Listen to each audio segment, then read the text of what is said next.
every year, but you can't, like your own family, it's pretty tough to have that, especially just for four of us, but between us and Bev and Kate, we have that. Disciple.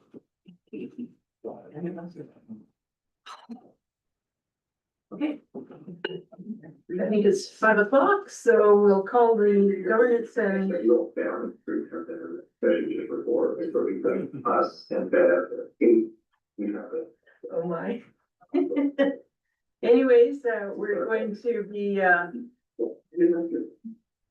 calling the Governance and Priorities Committee meeting on September 2nd to order at 5 p.m. And we're now live for sure. So we have the agenda in front of us. Are there any additions or deletions? I have none, your worship. Okay, thank you. Would someone care to move? Councilor Good? I'll move the council adopt September 2nd, 2025 Governance Priority Committee meeting agenda as presented. Thank you. Are there any, well, probably no discussion, I guess, on that one. All those in favor of that? Great, it is carried. Okay, next up, we have the minutes of the June 2nd Governance and Priorities Committee meeting. Everyone's had a chance to review those. Any edits that anyone noticed? Got everything included. Would someone care to move us forward with the motion on this one? Okay, Deputy Mayor. I'll move that council adopt the minutes of June 2nd, 2025 Governance Priority Committee meeting as presented. Thank you. All those in favor? Great, it is carried. Okay, next up, we have a delegation presentation with RCMP Staff Sergeant Blair, who's making their way to the microphone. Good evening. Hello. See if I fit. And if you just press there you go. Oh, thank you. Thank you, council, for having me here tonight to present. I believe I actually haven't presented to council in a while. So I didn't do Q4, I believe, from the last quarter. So I was gonna go over Q4 and then go into Q1, which is April to the end of, April to the end of June. So in Q4 of 2023-2024 year, which runs from December until March 31st, in the town of Peace River, we had a increase in assaults that came in, a number of criminal harassments, which goes with all of our criminal code files. Those go up and go down throughout the year to kind of balance themselves out. Theft of motor vehicle was up. We generally see that in the winter months, as we say it over and over again, but people still continue to do it. Running into the gas station and leaving your keys in the ignition is a crime of opportunity that a lot of people take advantage of and people do watch for. So we remind residents, if you are quickly running in anywhere, doesn't matter if it's for 30 seconds or 2 minutes, please take your keys out of the vehicle with you when you go into any type of store. Our breaches are up, so fail to comply with release orders or any type of conditions that anybody is on in the community. Those are things that we changed kind of our focus on recently, and I'll go into that in the next quarter. We've had a decrease in mental health calls in that quarter. Again, it kind of goes with winter months. Crimes, trends have a tendency to change, generally based on the weather and how things go throughout the winter. Roadside suspensions were up, which is what we call the provincial IRS suspensions, essentially impaired driving, that we focused on as well in the first quarter, which I'll go over. Suspicious vehicle persons calls, those are going up, which is good to see. We encourage residents, anybody in the community, to report any type of suspicious activity to us. The residents that live in the community, you guys know who belongs or who resides on your street, who comes and goes. We can't be everywhere at once, so we continue to advocate for people to report those things to us. You may think that it's just a black car driving down your street at 2 o'clock in the afternoon or 2 o'clock in the morning that you know you've never seen this vehicle before. That could be tied to other files that we have and could lead to a bigger investigation. So there's no crime too small. We encourage everybody to continue to report instances like that to us. Along with the fourth quarter there, we had a number of community events that we attended. We started up Coffee with a Cop that we will go back into running here in September. Summer months, we took a hiatus from it, just everybody's gone, leave, things like that within the community. So once a month, we have dedicated, between 2 to 4 hours at a different local business, coffee shop, things like that. We are gonna be adjusting our hours because we got some feedback with regards to like having it on a Tuesday from 10 AM until 2 doesn't catch the entire community, so we're gonna look at evening ones as well.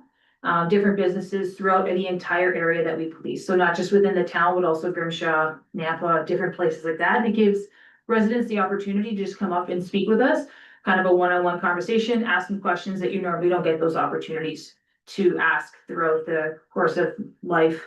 So that's something else that we're gonna be getting up and running here again. Our detachment has done a number of community engagements, attending schools, do different presentations. We're very active in the community. We go to lots of events, which we try to highlight as best as we can, just to give you a picture of all the community events, all the things that we do. We have a couple of different meetings that we sit on, the mental health task force, which I'm a part of. We have the community advisory committee, which I sit on, as well as our CLO, which we have a new CLO starting, who actually started today, which I'll go into that. Those are the things that we've done in the fourth quarter. With regards to Q1, which is a little bit more recent than going back about 6 months. We've had some increases, some good work that the members have been doing. One thing that we started implementing this quarter was what we were calling enhanced patrol shifts, which is 2 dedicated members. Their strict focus is prolific offenders. So offenders that we see time and time again that are going through our system, which a number of them are on curfew checks. So ensuring that they're abiding by their curfew and any other conditions that they have. Enhanced patrols in the downtown core of Peace River, along with some of our other communities. Prolific or high warrant files that we have outstanding. Individuals in our region that are actively evading us and are on warrant, trying to track them down. And just showing that we are being out there, being visible. One of our enhanced shifts that we had 2 that ran in April and 2 that ran in May, and they came out with 20 IRS suspensions, aka impaired investigations, which were taking those drivers off of our streets within Peace River. I believe a media release went out about that. We are focusing on different types of policing. Just with the summer, the warmer months, different types of crimes start happening, so we're starting to really shape the things that our members are doing and being active in within our community. We are also very active at River Days. That was in the town. We had members out, just engaging with the public. People want to see us and we know that they want to see us.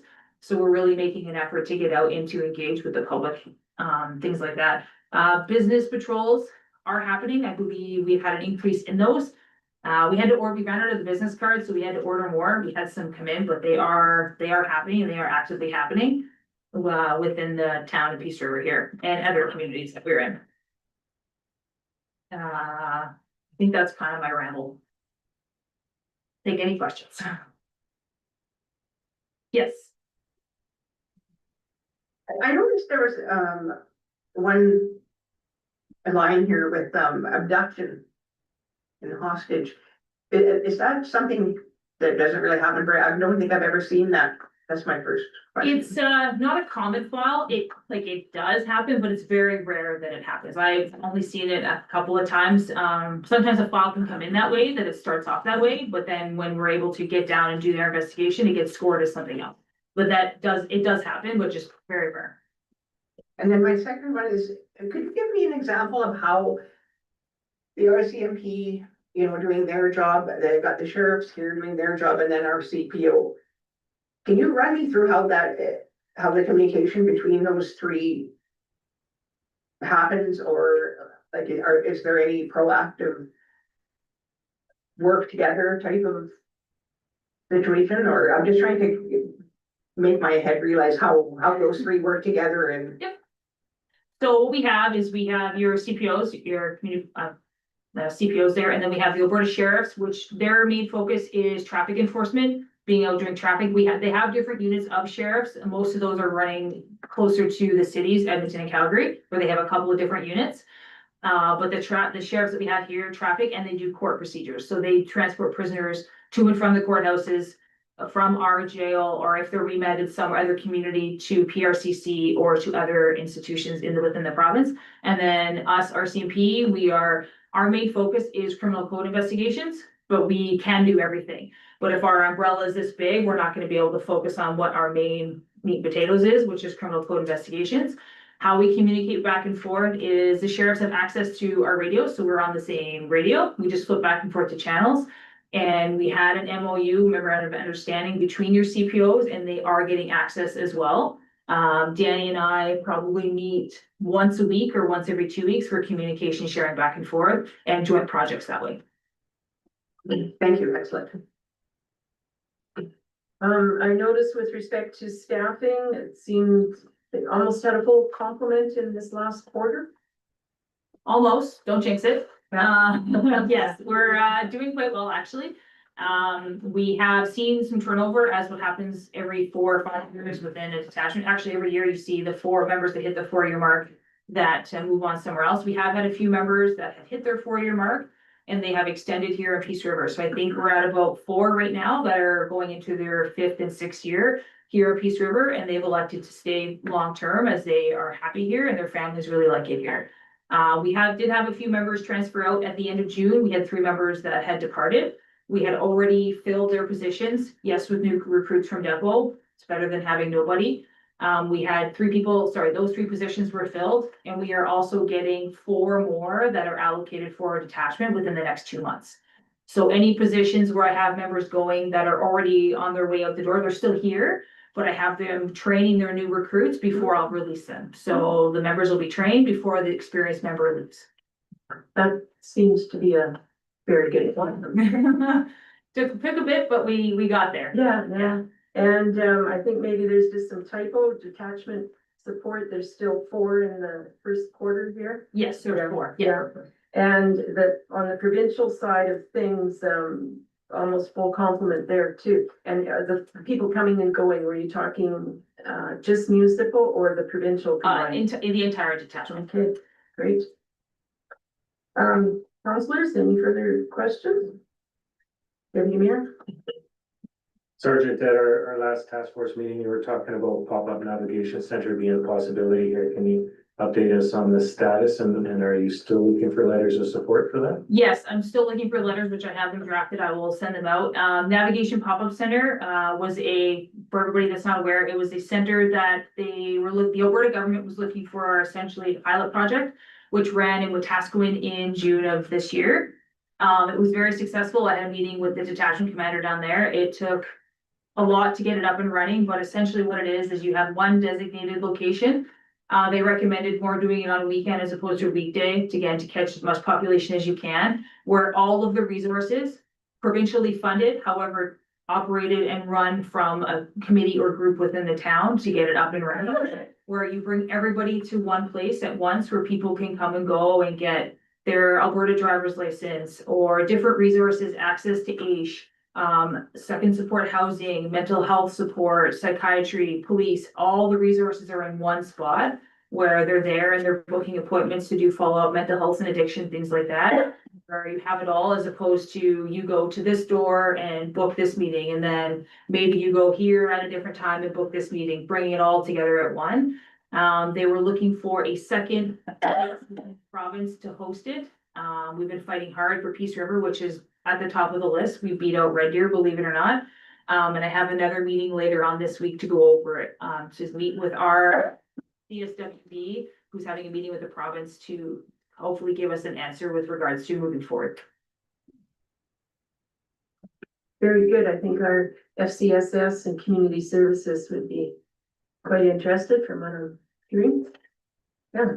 Any further comments, questions for the staff sergeant? Councillor Carton. First thing on this first page here, it says offenses related to death. Now, I realize those shootings wouldn't be on this because we're only in the January to March, but there was a stabbing downtown last year. Somebody died. Why would that not be in 2024? So it all depends on this is just for that quarter. This is just the January to March quarter. Oh, for last year as Yeah. well. Oh, okay, I understand. Okay. Something else too, I sent you some questions earlier today and I just wanted to ask them if you don't mind. Sure. First of all, what would you say are the motivating factors behind the recent shootings and violence in town? Motivating factors would be alcohol, drug abuse, along with conflict between two individuals. It was a targeted incident that we had where that which led to unfortunately a homicide in the downtown core of Peace River. These individuals were known to each other, they had a history with each other, and it was a targeted incident that occurred between them. Essentially an argument that broke out and resulted in this.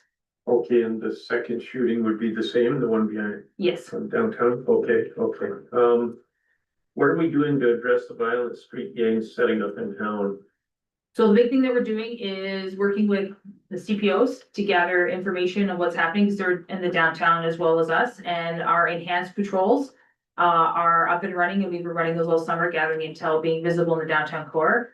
And then along with our GIS unit, our general investigation section, our member who is on long-term special leave is returning to work next week. So she'll be back to work, and then the positions are both filled and they'll be out gathering intel, so then we can do more long-term investigations for that. Are we, I realize, what was it, 2 months ago or so, you said you're going to designate a certain number of days per week where 2 members will be patrolled. Is that, Those were our enhanced shifts. oh, okay, and that's still ongoing? That's still ongoing and they have been very successful. We have an unmarked car. Most people see the white shiny police car coming that's marked. But the guys have been very active, not just doing like gang related violence downtown, but targeting our prolific offenders, the ones that we know are out there committing the crime, and curfew checks, which is big priority on our list. A lot of individuals get released from court and they have a curfew to abide by generally between 10 PM and 6 AM. So we like to check on them 10:02 or 2 o'clock in the morning, they have to come to the door. Okay, just let me catch up here. How many search warrants have been written in a year within the town of Peace River, specifically within the town? Specifically within the town, in the last year, we've written 8. But I want to clarify for search warrants. So a search warrant isn't just for us to go in and search a residence. A search warrant is for us to search a vehicle, which is a big transportation of drugs, guns that we are able to find in vehicles. And it also relates to other files. If an impaired causing injury or death where their blood is seized at the hospital because the individual is unable to blow out an instrument, we would do a search warrant to seize their blood for a criminal investigation as well. So their search warrant covers a wide variety of executions that we do. So it's not always in a residence or a vehicle, but in the town, we've written 8 for a number of different crimes that have been committed, and they have been successful with finding drugs and guns. Okay. With the recent shootings in town, are you looking to bring the crime reduction team out of Grand Prairie? Yes, a request has been sent in to them in regards to it. We're just looking at a different time of when we can get them out here. They're pretty active in the area. I think they were out 3 weeks ago, in our community. Oh, were they? Okay, great. I guess that's about it. The last one is a repetitive question from before, so thank you very much. Councilors, any further questions? Well, thank you once again, and we're looking forward to Q2, which will We'll be, be here. yeah, before long. Thank you. Okay, next up, comments from the public. And I'm just, I'm gonna ask the two public in the audience, were you going to come and speak at this time, or you're here for something else? Brad contacted me and said that this meeting was, an appropriate time to bring our concerns about, unlicensed taxis. I'm Phyllis Schneider, by the way. Okay, so then I'll just read something here and then it'll be your turn, okay? Okay, sure. Okay, so we're at the section comments from the public. So members of the public must limit their comments to a maximum of 5 minutes. Comments do not have to address items on the meeting agenda, but must be relevant to the council's duties and follow appropriate meeting conduct set out in the meeting procedures bylaw. A maximum, well, we don't have 4 persons. And so I invite member of the public to come forth and come to the desk here with the 2 chairs if you would like. And yeah, both of you could come up if you wish. And if you could just sign the sheets so that we know who's coming. And I'll wait for you to do that and then we'll.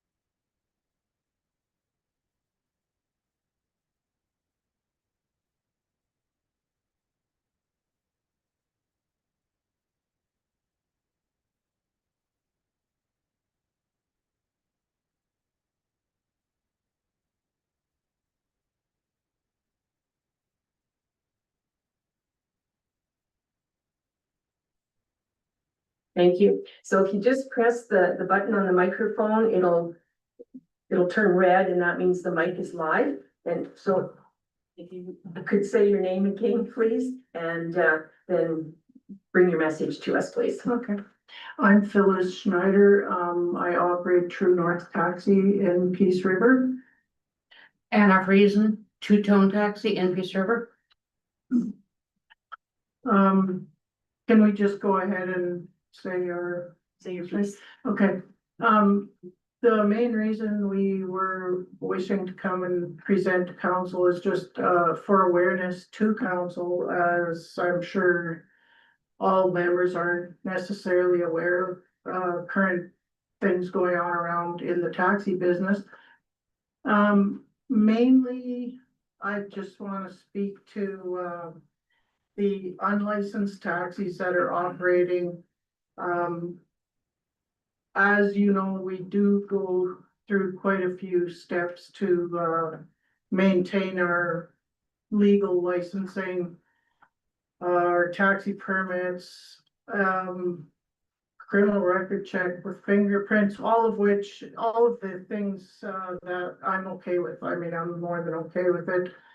I think everybody should be accountable when you're providing a public service because you are dealing with vulnerable people and the public in general. So our concern was just the fact that quite frequently just individuals start advertising their services on Facebook. Now, I don't know whether those are licensed or not. I'm presuming not because I don't see any labels on doors. So basically just wanted to raise that concern and just state that we do spend a fair bit of time, effort, and money to keep current with all of our requirements, and there are quite a few. And I don't have any individuals that I want to mention that have been doing whatever they've been doing. Mostly you see it pop up on Facebook. And then there's word of mouth, like customers that have said, oh, I take such and such a, it's not a taxi, but they use a service that's unregistered. So that's how we're aware of this going on. And that's all I will say to them, unless somebody has questions. So I think probably this is a bylaw concern, and you've probably already made the bylaw department aware of this. So I think I guess my advice is keep making them aware when you find out stuff, and I'm glad you brought it forth here in public because it's a matter of the regulations are in place for everybody's safety as well as, you know, having proper driver's license and all that sort of thing. So appreciate your coming forth and okay, Mr. Kress, very short. Sure. I will turn it on. I'll ask you ladies, if you do have complaints, then come see our office, come see us, come call us. And we're looking into a bunch already, Okay, so we're running plates and all that Thank stuff, so please, the more you help us, the more we can help you. for sure. Yeah. Can I ask a question? So I'm under the impression that taxi bylaws are being looked at and some of them are changing, is that correct? Yes. Why are we changing ones when we don't even enforce the ones we've already got? Well, we shouldn't get into too much of a dialogue here, but basically bylaws are updated on a regular basis. Things happen that we're not in control of that we have to put into our bylaws. And also, it sometimes does bring things to a light that here it is in the bylaw, why aren't we enforcing this? You know, questions like that do come up at that time. So It's appropriate to relook at the bylaw often. Now, I know Phyllis said she wasn't going to name somebody specific, but I'm gonna. Wayne Thompson. Is, and I'm sure you are aware who he is now not only operating one vehicle, but two. Why is he still operating? If you know who he is, you have his plates, why is he still operating? So I think we're gonna have to take that conversation offline between, Yep. You in come case see me there's other information we don't know. personally, Okay, and we'll have a meeting. okay. Okay, Can we make that with all of us owners? yeah, we Okay. are, if you make it there. Yes, We want to meet with all the owners as we do this bylaw. We want to make sure that you guys are involved. So that everybody's all on the same page. Okay, So we will bring all owners in there, but if you guys want a one-on meeting, you can call me. okay, Right, perfect, thank you. Thank you very much. That's good to know, and thanks for making yourself available. Appreciate it. Thank you. thank you for coming. Turning that over us, thank you. Appreciate it. Oh, sure. For that. Thank you. Yes, thanks again. Yeah, thank you too. Have a good evening. Thank you. You too. Have a good evening. Okay, if no one has any objection, I see we've got Chief Harris in the audience here, and he has a, part of the agenda, and I thought maybe I would move him forward right now, and then he can decide the rest of this evening as he wishes. So Chief, anybody have any objection changing? Okay, Chief Harris, if you please come forward. And we're on section 8, number 1, Northern Heat Conference. Thank you, your worship, for bringing me up there. Your worship and council, so just a briefing note regarding the annual fire training conference that is coming to town next week. So this is hosted by the Peace Regional Fire Chiefs Associations, which is a group of fire chiefs from across northwest Alberta that make up Region 1 of the Alberta Fire Chiefs Association. So we all work together to put this conference on, and it is hosted in Peace River as a kind of central location. So this used to be, historically, we ran it in May, and then 2023 with the wildfires, a lot of firefighters had to leave in the middle of the conference. So last year, we actually moved it to September to try and avoid that, and it was very successful. This year, of course, now we have wildfires going on, not in Alberta, but in the territories, which may draw some of our firefighters away. We just can't win. So it's made up of 2 days of live fire training and 2 days of kind of conference streams, more practical hands-on training, and a trade show. The live fire training portion, so the whole conference runs September 10th to the 13th. So next Wednesday to Saturday. 2 days of live fire training on the Wednesday and Thursday held at the Fire Department's training grounds on the West Hill. We bring in up to 64 students to go through 4 different kind of classes. They spend half a day on each of the structures that we have up there.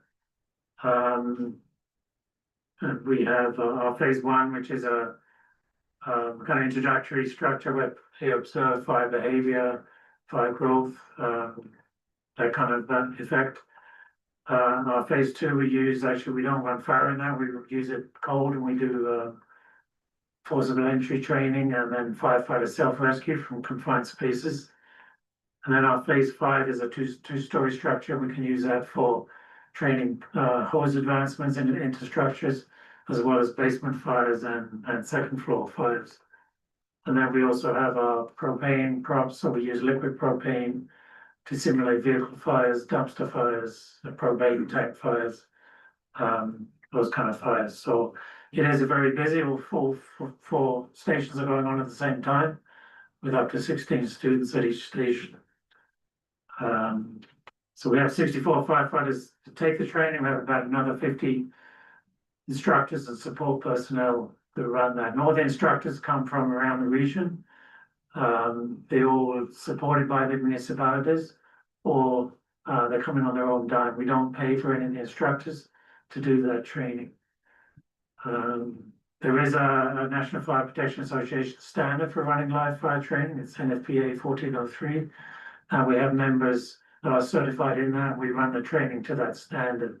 So that's, it is a risky training, but we run it in a way that eliminates the risk as much as possible. The other 2 days of the conference are at the Chateau Nova Hotel. We have some kind of conference streams going on. We also have some practical hands-on training. And this year we're running some vehicle extrication training. That'll be back at our training yard. We're running some rope rescue training, and that'll be up the hill on the east side of town.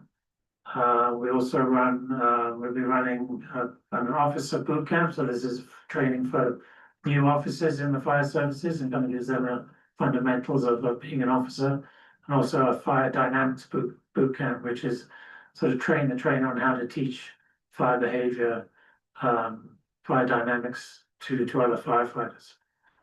So there's could be up to 100 more students for that out of the training. Again, taught by some local instructors, as well as some instructors from across the country and the United States as well. So we do bring in high quality instructors for that. And there's also a trade show running at the Chateau Nova Hotel. We have 25 fire equipment vendors showing off their wares for that as well.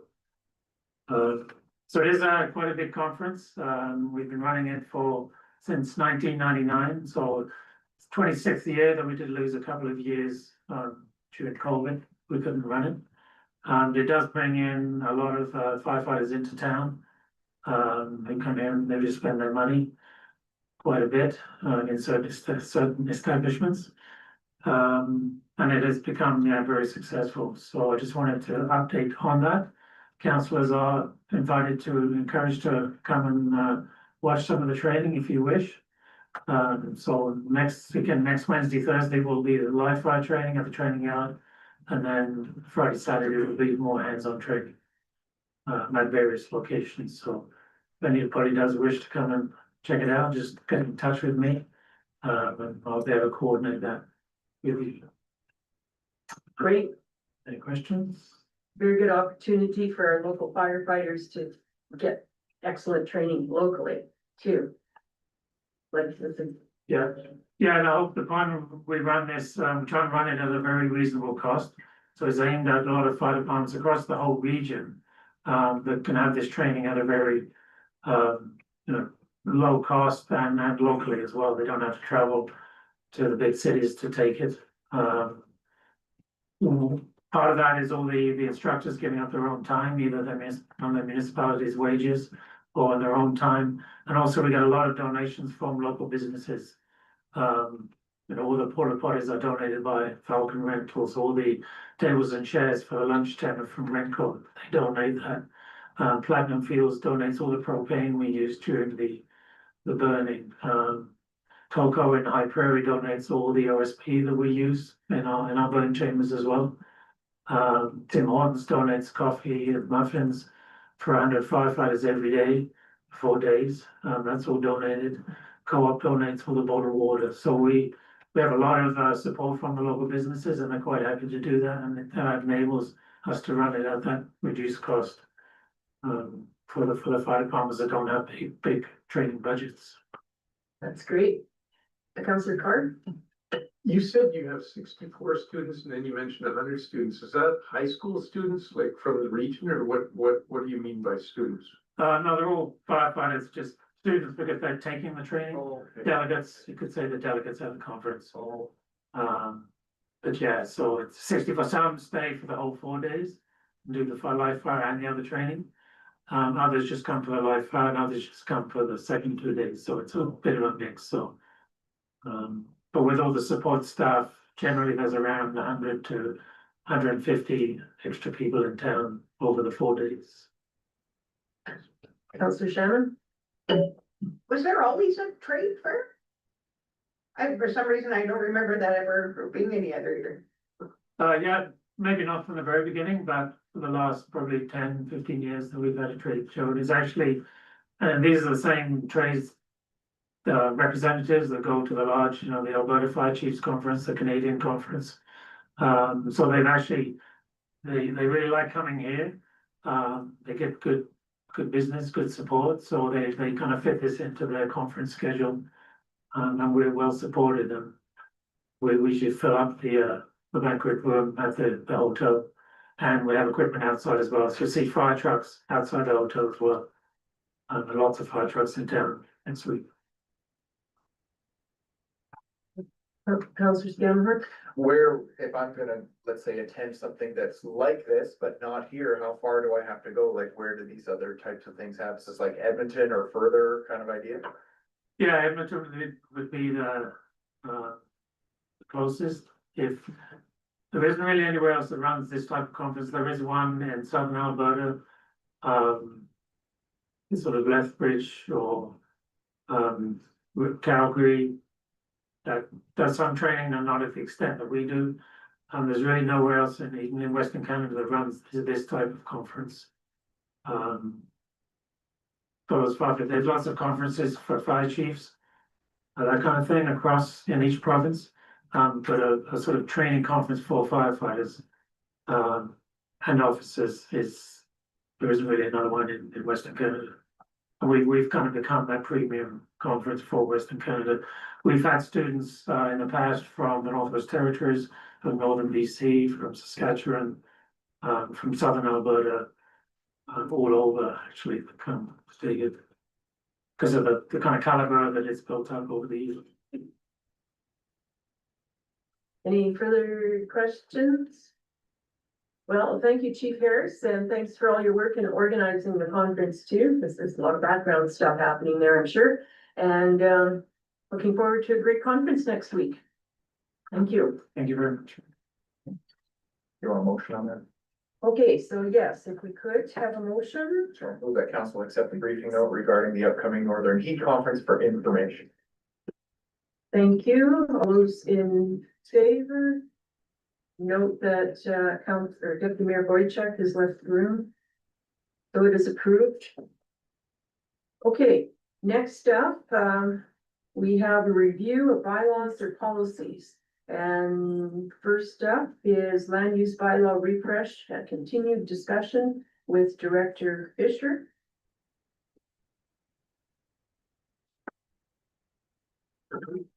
Good evening, council. So this is just kind of follow up to the public hearing last week. 2 weeks ago, all blurring together. And council had asked for this to come back for another discussion, just on a couple of items. So there were sort of 2 members that spoke at the public hearing. One of them had an email that we hadn't seen it as administration. It didn't make its way through the planning and development team. And there were a number of points in there that might warrant a discussion. So we've included those. And then there was another gentleman wanting to talk about RVs. So we kind of labeled this out question by question, area by area. Well, we can talk about it, get direction as we move through piece by piece. And then if there's anything else that council wants to ask questions about, I will do my best to give you an answer or response, or we can bring additional information back to council another time if I can't. I'll do my best. So the first conversation on RVs, we've tried to summarize this as best as possible. It's still pretty chunky for an overall report. Like I said, we had 2 people speak on RVs. One said, well, these limits seem too low, and the other one said, well, these limits seem too high. I really want to see any RV parking in any residential areas, for example. And so I just wanted to remind council about feedback we received from our What We Heard report. So at the beginning of February, administration sent out a public survey. We had 68 respondents. 58% of those respondents were in favor of the proposed changes that we had included on RV parking. 18% disagreed or strongly disagreed with the changes. So by far, there's a greater percentage of people who seemed more in line with what we were proposing. At this time, that was a RV parking of 2. Some of the direct comments that we heard from that whole year report were that two felt like too many, so council gave direction to the administration. Reduce it from 2 to 1, which is where our typo comes in the first definition section. There are a bunch of confusing information around RV parking, so the bulk of this kind of tries to straighten that out. In terms of RV parking, we've defined it basically as a holiday trailer, your camping trailer. It's not your boat, it's not a quad, although those certain things are certainly considered RVs. That's not what we're talking about when we're talking RVs in our land use bylaw context.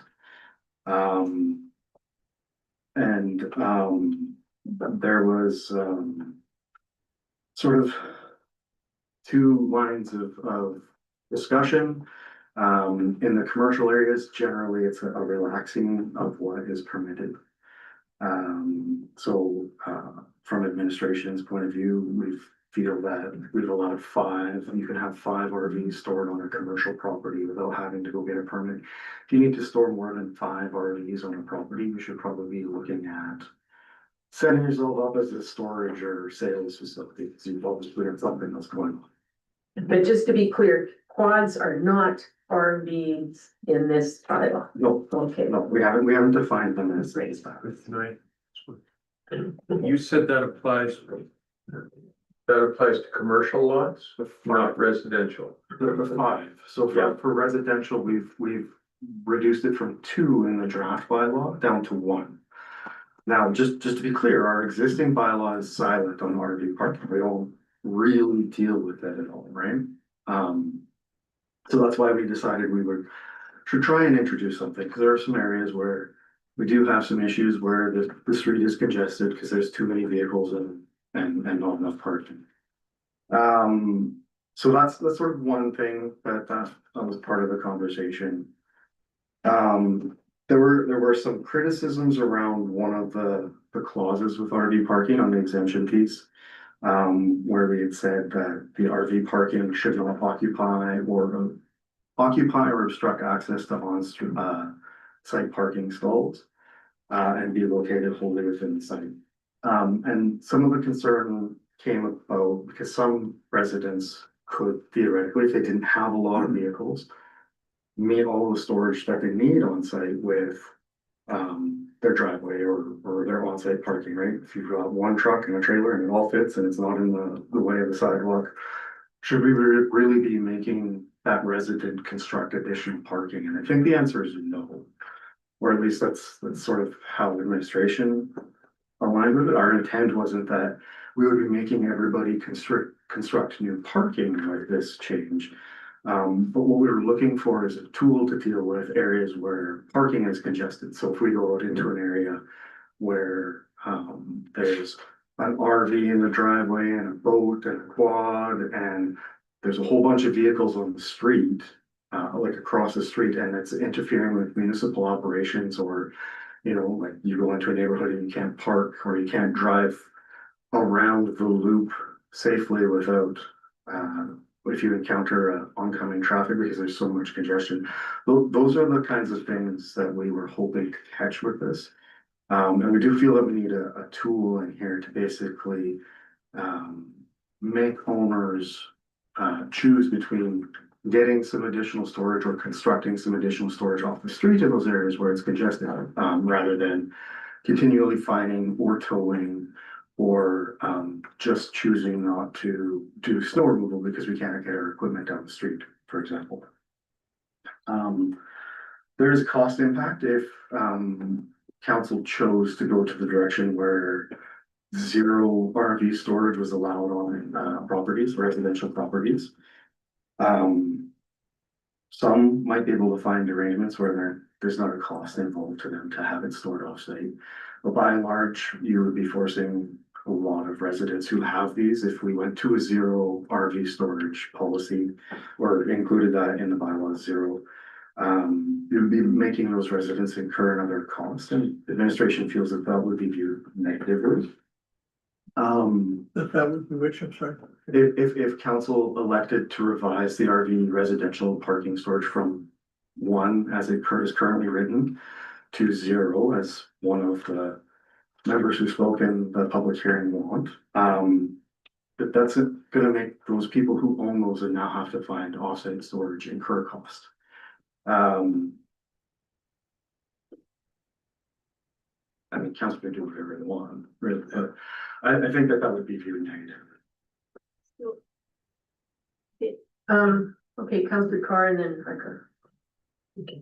When it refers to one per property, I think that gentleman presented was concerned about a lot that had 5 or 6 different things stored on it. Would that also apply to vacant lots? Would be one per property, or is that just, see on your driveway, like you say? If there's a approved use, maybe, but a lot of those vacant lots haven't ever been developed, so there's no approved use on those lots. And so in those cases, they really should be submitting a development permit to develop it in some capacity. If they want to do storage, they should be developing it and trying to apply for a storage permit rather than just a vacant lot, right? This is a change of use from a vacant property to something that is being used for storage.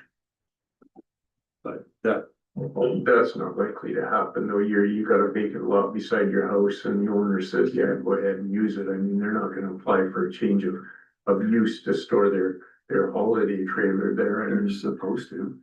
Are they supposed to? Yes, that's a change of use. It's going from a vacant lot to a parking lot, basically.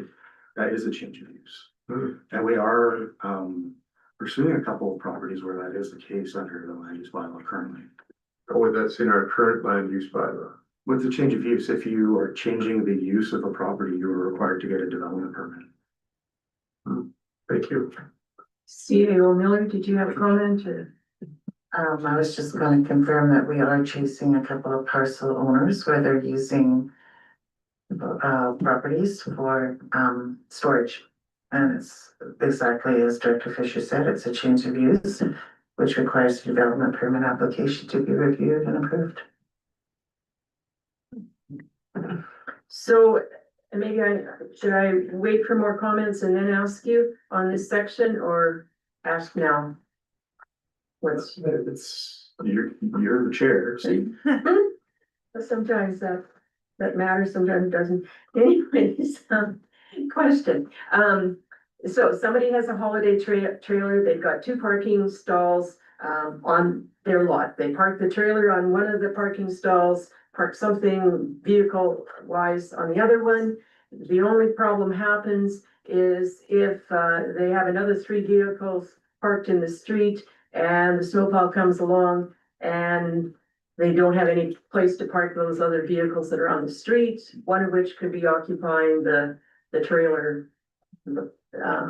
recreational vehicle spot. That is the 2 parking stalls on their lot. Like if they moved that, they could park another car there or something, right? If they had another spot there to move the trailer. Okay, and the other thing that seems to have come up in here, if somebody has a recreational vehicle and they get it onto their property, I don't know, at the back of their house, depending on whatever, that's okay as long as it's a certain distance from lot lines, back, side, and all that good stuff. So they could have a nice little special place for their RV on their property someplace, have their 2 parking stalls, and things would be okay. I believe we've got some setbacks on the RV parking Yeah, we section. have to, okay, I'm getting the gist, thank you. Other Councilor Green? This may be just for my own education. I get confused when we're talking about residential lots against the commercial lots, the difference is there. And I understand one of the lots that was under discussion was sort of a pie-shaped lot where it was narrow at the back. And talking about increasing if I read it correctly, increasing the amount of coverage you could have.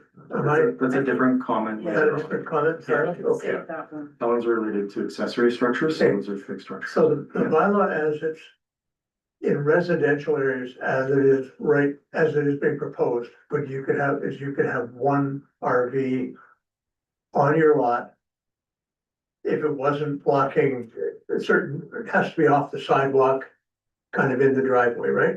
Or wherever. But it's worded in a way right now that you really shouldn't be using the driveway parking for your RV unless you've got your other parking requirements met by like the rest of the driveway.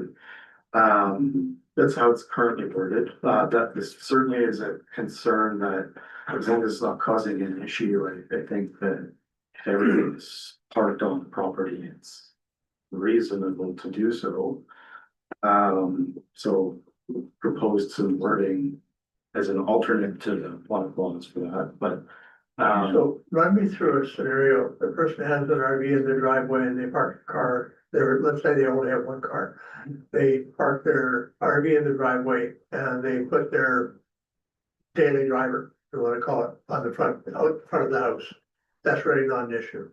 So, from my perspective, that's not the issue that we're trying to manage, but Right. the way that the bylaw is worded is that there is a potential concern there. In that the wording is specifically, that RV parking stored in the residential district shall not occupy or obstruct access to any required on-site parking zones.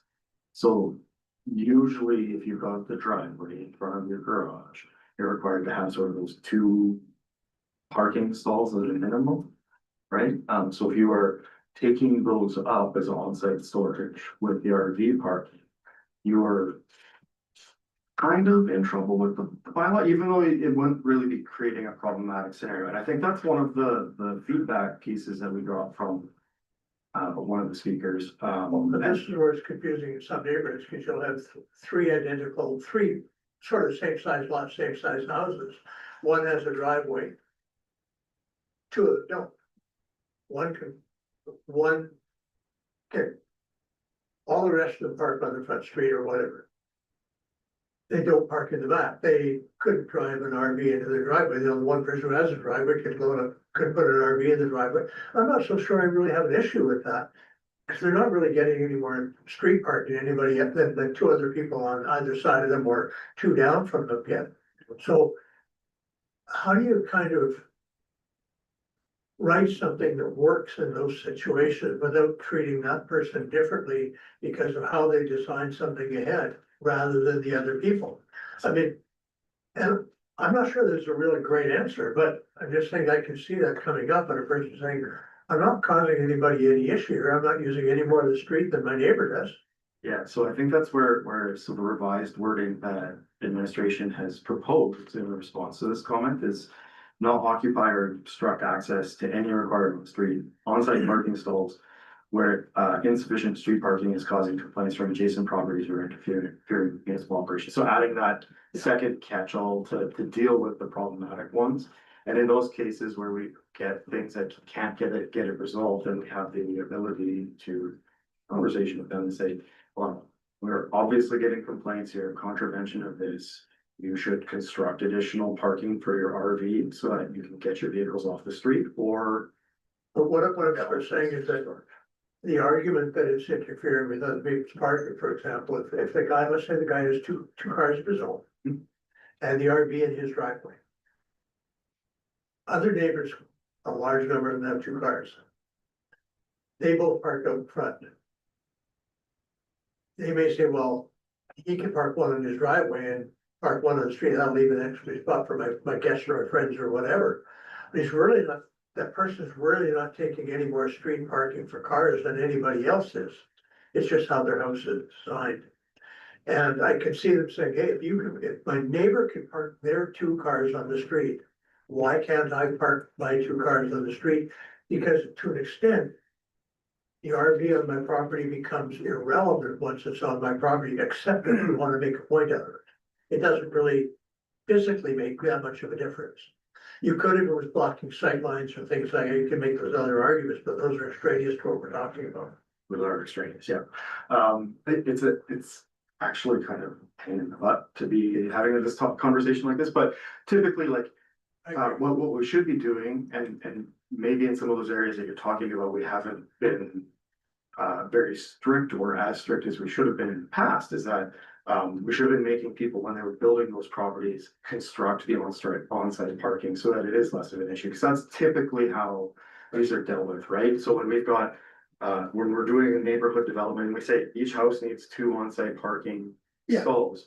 That's what the intent is for. It's not so much that, well, you got 2 on-site parking stalls and like 6 in front of your house because it's a long lot. That's not really how how they're supposed to be administered. So the on-site parking is supposed to be the on-site parking, and we do have a parking ban, right? So throughout like any area of town, when we're doing winter clearing, we need those vehicles off the street. So there's a schedule that we've been trying to advertise. It's a pain in the butt, because not everybody moves their vehicles. We did issue fines and towed some vehicles last winter, much to some residents' complaints and making them upset, but we do require that you have to be able to get your vehicles off the street for our operations. And so like it would be irresponsible to design anything but that, if that makes sense. Well, there was, it's attached separate to this bylaw, but there was a kickback at one point, because at one point, administration, not necessarily this one, was basically saying the whole north end would have to park on River Road or 98th. While people are gonna do their climbing, so you basically gotta walk 3 blocks to your house. That So was that's seen, gonna be a different, well, it is, but it is, it's connected, but. but it is connected. And I'm just saying that there was some real kickback with that, there's like the reasonableness factor didn't seem to kick in there, so. Yeah, what we're trying to do is, and it's primarily for new development here, right? Right. So what we're doing for new development or people wanting to do new things, is codify it in a way that it makes sense and is enforceable, right? So we could leave it just as it is, not occupy or obstruct any access. So if somebody wanted to construct or have RV storage, then we treat them all the same and we make them all construct an RV storage parking stall or move it off of their on-site parking, or we add some reasonableness and deal with it as a complaints-based thing. I don't know if it would make sense to go to 0 for anything. Anyways, sorry. I think that's why you went to 1, to allowing 1, which, again, I don't see the issue. So we've kind of got the gist of it. Is this also the point where we would clarify somebody has the RV, they park it in front of their house on the street for 6 weeks, 48 hours. That is the traffic bylaw part of things, is it not? Yeah, so actually, like, that was sort of the next points in the report. When we were talking about it at the public hearing, there was talks about like people camping and using the RV unstored. Or even in the public feedback report, there was one comment about somebody wanting to rent out a trailer that was being stored on a property. That's not what this is about. There's nowhere in the new land use bylaw where we've enabled a temporary use of an RV on a property. And there's nowhere where we've enabled a pathway for an RV to be used as a dwelling. Right? There's nowhere in our land use bylaw we've currently done that. Not without a whole bunch of extra work on the part of somebody who wants to do this. And that was deliberate. We didn't, the land use bylaw isn't the place to say, oh, well, you kind of screwed up, here's a fine. That's not the way we deal with enforcement on the land use bylaw. It's either permitted or it's not. And if it's not, you're getting a stop order and going to the courts. If you build something that isn't allowed to be there, we can make you take it down. And we go through the courts. It's a really slow, rigorous process. It's not meant for somebody who might show up and use it for the weekend and go away. We're not fast enough with our land use bylaw enforcement to deal with that. We're dealing with long-term kind of issues. So it's not the right tool in the toolbox. And again, the dwelling, anyone who enabled it, is a deliberate choice. If we enabled it, we would just be setting ourselves up to fight with residents, because it would have to go and jump through so many hoops to get their building permit to actually allow it. So just like that was something that was being kind of tossed about while we're talking about that. That is not being regulated with this. Those are better suited for like a Camden town bylaw or community standards bylaw. And that's not really what we're talking about. What we're talking about is what are we comfortable letting residents store on their property with the RV? That is a conversation that we can talk about with the land use bylaw. My recommendation as administration would be to maintain the one that you've kind of given us direction to revise it to previously for residential. You certainly could go to zero as recommended by the gentleman who spoke at the public hearing. I think he would get a lot of backlash. I don't feel like it's the right call for our community. But I guess that's what we're seeking a direction on, is what sort of that right number is. And then if you want us to kind of adjust that one clause so that it is just dealing with areas where we've got problematic ones, or if you want us to make everybody kind of see what that looks like. Okay, so, council, are we generally happy with it as written, Deputy Mayor? Just have a quick question on the definition, because the way I read this, this is unattached trailers. Are we including motorhomes in this definition as well? It's actually anything constructed to that CSA standard, and I think motorhomes are constructed to that CSA standard. Who would a camper van? I believe all of those are constructed to that same CSA, whatever. What isn't captured is either sort of like modular home, or that's a different CSA standard, but it is related. So like, this is kind of like park trailers fall under the same standard. But they're not permitted in our land use bylaw. We're using, I think 240 versus 277 to be clear.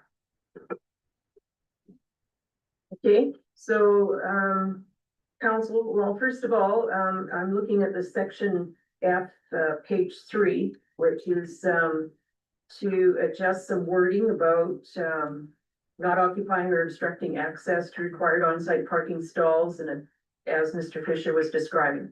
Would we like that adjusted in the wording in this bylaw? Yeah, I like that kind of, that it makes it so, like, kind of to Don's point, if it's somebody with just the one vehicle, it's not causing any, extra problem. If it's somebody with 4 vehicles and their RV is in the driveway, now they've got 4 on the street and now no one can park anywhere, and that's more of a, like you say, a complaint driven situation. I think that strikes the best balance with achieving the spirit of the law while not making the letter of it overly restrictive.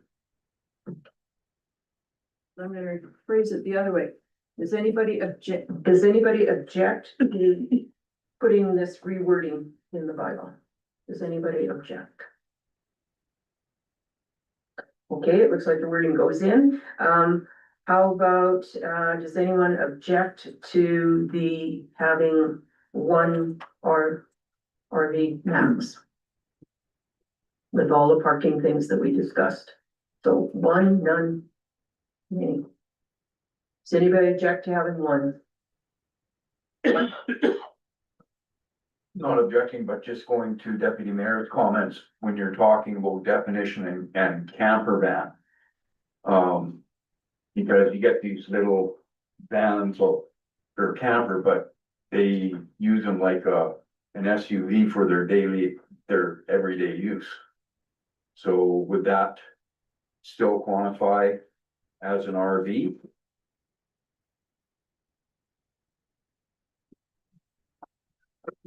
Parsons, I'm sorry. So if it's something that's been constructed with that CSA standard RV series, yeah, it would. I don't know if all of them get caught, but that would certainly be something that we would consider in that scenario. Okay, so, Deputy Mayor? Would we allow exceptions like family to come visit for a week if they happen to roll up in a motorhome when you had a trailer in your yard? We are not touching that scenario with the land use bylaw. That's a community standards bylaw, and we're not having that conversation tonight. That's in the traffic and streets bylaw. part of Part of the things. street up to three. Yeah, it was just to clarify the one Yeah. or two kind of. Okay, so I think we're saying put in the recommended wording there and one recreational vehicle.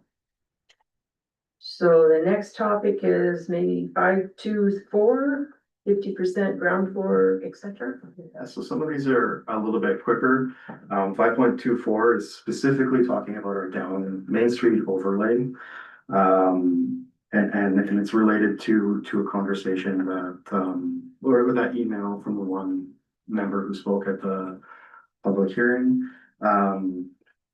Just some background, right? We've got some clauses in our Main Street overlay that basically create some guidelines around the shape of what the Main Street, what historically we as a community wanted Main Street to look like, right? So there's some kind of aesthetic guidelines that have been included in the bylaw. This clause itself, it limits the ground floor of a commercial building to maintain 50% clear glazing and not any more than that is tinted, right? The existing bylaw has similar wording, but it actually requires that no tinted windows and oversized displays are permitted, right? So the way it's been worded in the new bylaw is more relaxed than the previous bylaw. And there's always the ability to get or ask for a variance from our NPC. It takes a little bit longer, but it allows us to go out and advertise to neighbors, get some feedback.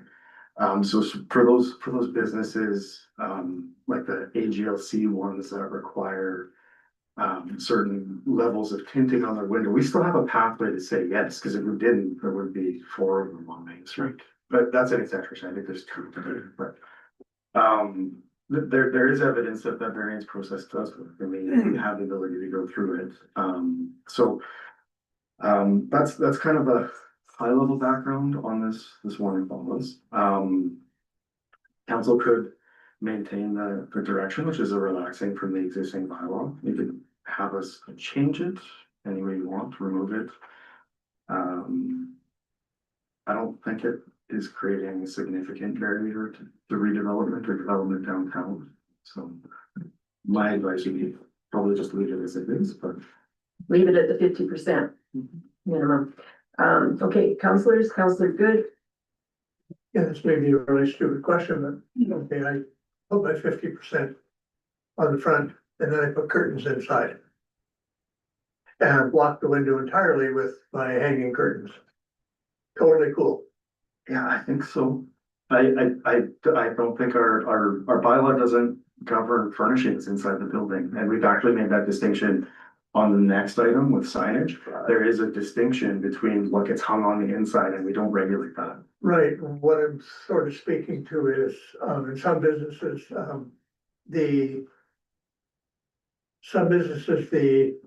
staff or the retail clerks or whatever are right up against the window. That may not be considered the best for the staff. Mhm.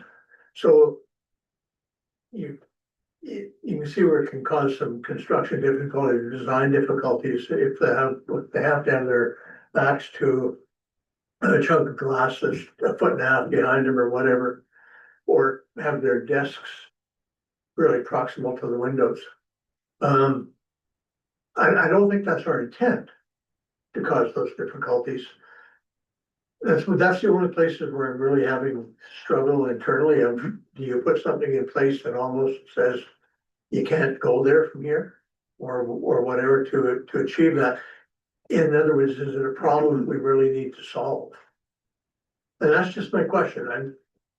I think if it was a problem that was a real problem, Councilor Good, we would have gotten lots of complaints and pressure to change this already. And there is still very much like if somebody wants to propose an alternate solution or they need to have a fully tinted window, there's still a pathway to yes, right? It just takes a little bit of extra time because we've got to go through the NPC. Any other comments? Deputy Mayor?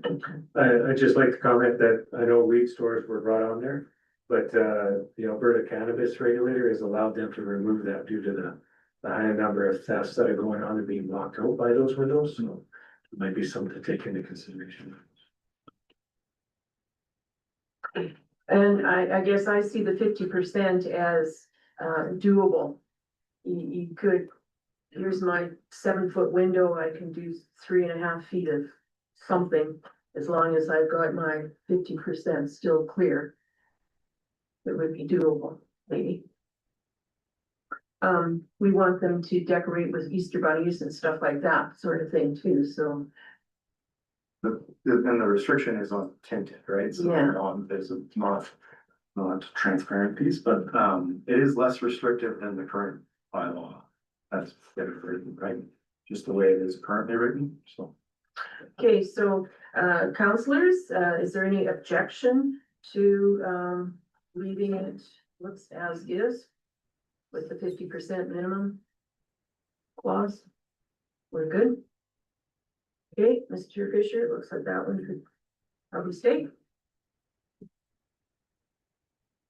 The next one is internally illuminated projecting signs shall not be permitted. Again, this is a holdover, the way the existing land use bylaw is worded.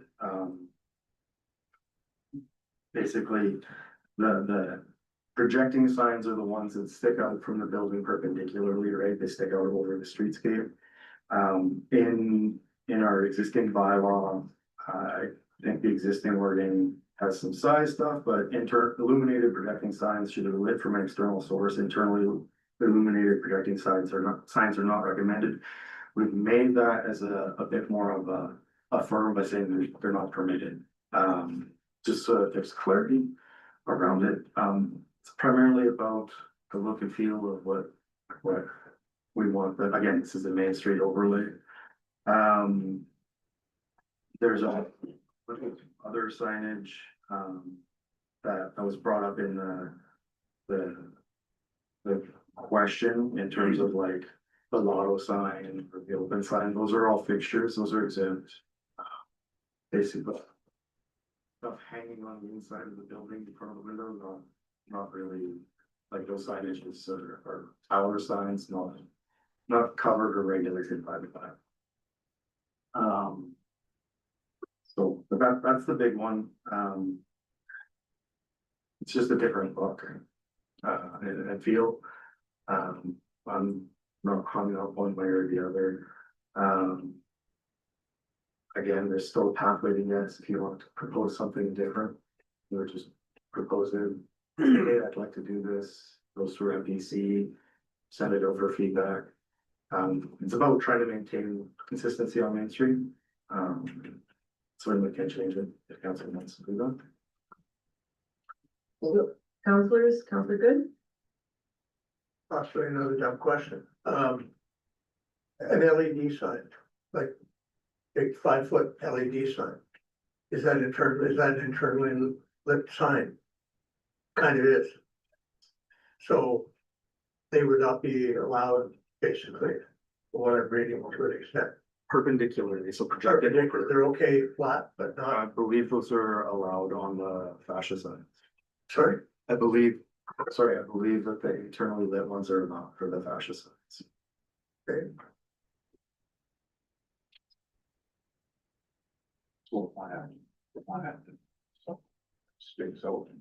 Will be on some gift. So we're, Go ahead. Yeah, well, no, that's it. so there's an existing sign that sticks out perpendicular to the building that is lit. So that under the, if it was to be asked about today, under this bylaw would not, or, yeah, not be allowed. So this is a hold up, like this is in the existing bylaw. Oh. So either they've gotten a variance or, Or something. like you can still have a lit projecting sign. It's just, the way it's worded right now, without going through the variance process, it's externally lit, so. It's really common to see on like old bar signs that stick out perpendicularly from the building, they've got the spotlight onto the sign. that would be externally affixed. That style is permitted right now. So internal, the sign itself, if it's lit somehow from within the sign, that's what we're kind of. Yeah, talking about. it would be like, either the neon sign or, really common to see sort of the printed plastic with the lights inside, like we've got, I think we've got one in our public works show. Where it's Town of Peace River Public Works, and that's just got like a light inside that lights up the letter. So any other comments, or this should go forth as is? I'm not sure that, I'm just confused as to the real, what we're trying to achieve here. I mean, I get it to a degree, but the sign is sticking out and people are going to go look at it, but if I light it with flashlights, you guys will see neon with big flashlights, I'm okay. But if I make the same intensity and the same amount of lumens lit from the inside, that's a no-no. If, like, what are we trying to, just like what we're trying to achieve here? And I'm not trying to be, argumentative about it, but usually you have a purpose. I mean, the idea of that gentleman was talking about where there's some consistency in signage with the hanging sign, so. As he said, now you can drive down the street, you can't you can't tell what the business is until you're right in front of it. That makes sense. Okay, so now we got a perpendicular sign that to some degree answers that question, maybe not the distance from the ground. But it does answer that question. You can now see that thing from coming down the street. But we can't have it if it's lit one way, but we can have it if it's lit another. I don't know, it just seems to me. That there's no consistent logic behind it other than a difference in how it's eliminated. The piece that's here, I think, is coming from the 2009 downtown revitalization report. And like, we haven't redone that, so we left a lot of that stuff in the new bylaw. It just made it a little bit more enforceable or clear. Okay, But the question though is, you're now seeking direction from council, do we wish to maintain this? yeah, if you want to Maintain this or suggest something? if you're not fussed about it, we can just permit the internally lit signs as well. I have no skin in this game, I just looking for direction. Councilor Scanlon? I think it just really, like, and you're talking about those blade signs that it was Robert Brooks, right, that was discussing some of those, that's his name, right? That was discussing those, yeah, and that make the, more walkable, having the internally lit signs. I think what this would do is maintain the consistency of those signs, so it provides for a more pleasing aesthetic as opposed to, and it's dark here in the winter time, a long time, and so that would just, I think that would just sort of interrupt the consistent aesthetic of what a themed downtown shopping experience of what you're trying to go for. So I believe that's like what the idea behind doing that is, as opposed to making it more like flashy and gaudy and sort of that kind of thing. So you have a classy, consistent downtown shopping experience. So no, it's not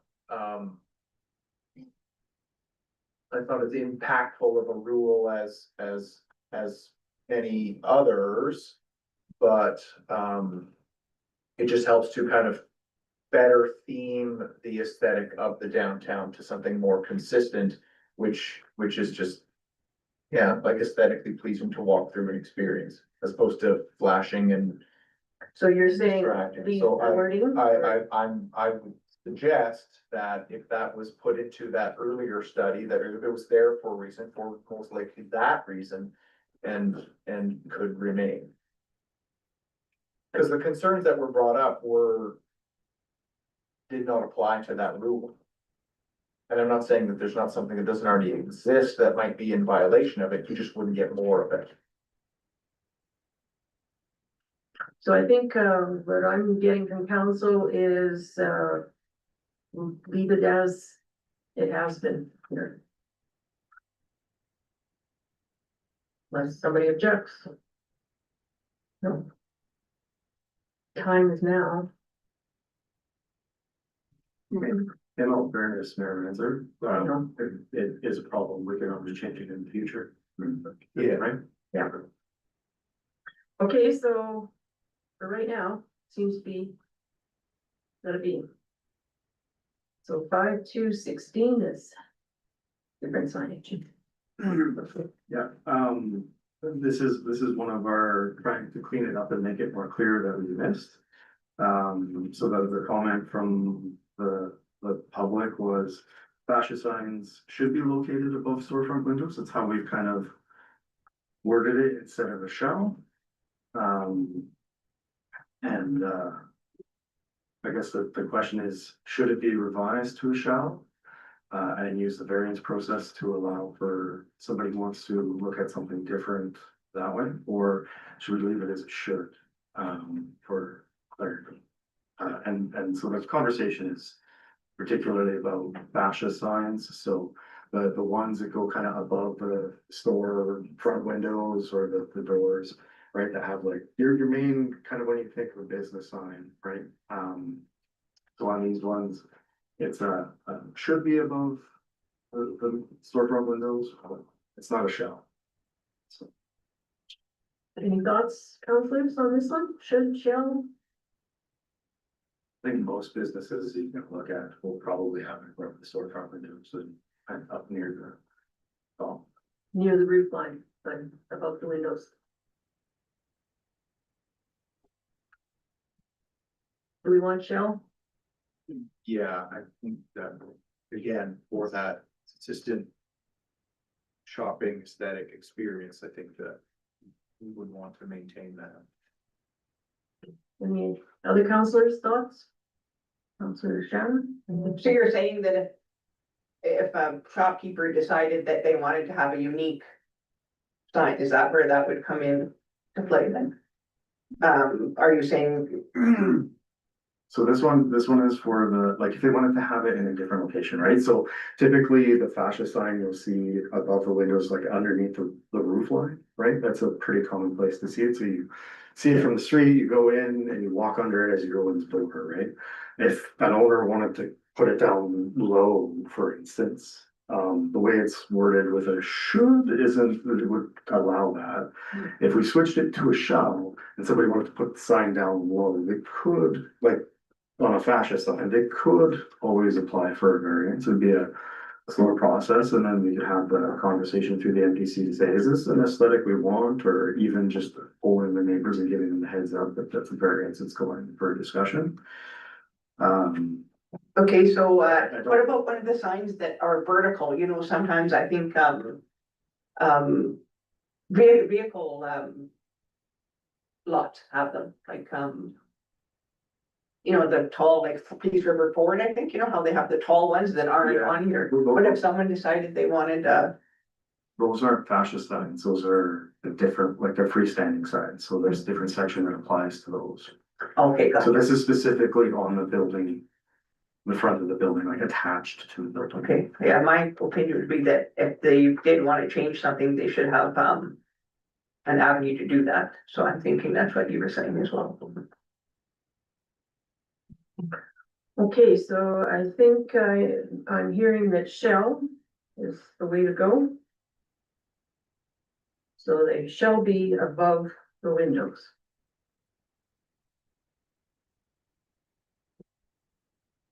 And next up then is 6-2-4. Yeah, so this one is front yard accessory buildings. Currently, they're in the existing land use bylaw, there are no accessory buildings permitted in front of a house. And there are no accessory buildings, kind of permitted where it could affect sightlines, basically, is how it's worded, in the existing bylaw. So that's a little bit vague, and I think what we were trying to do is kind of tighten up the language here. So we said no accessory buildings allowed in front yard and no accessory buildings permitted in the side yard flanking a road. Again, that was, the intent of that is just for practical reasons. The area where you're most commonly gonna see that is the corner lot, right?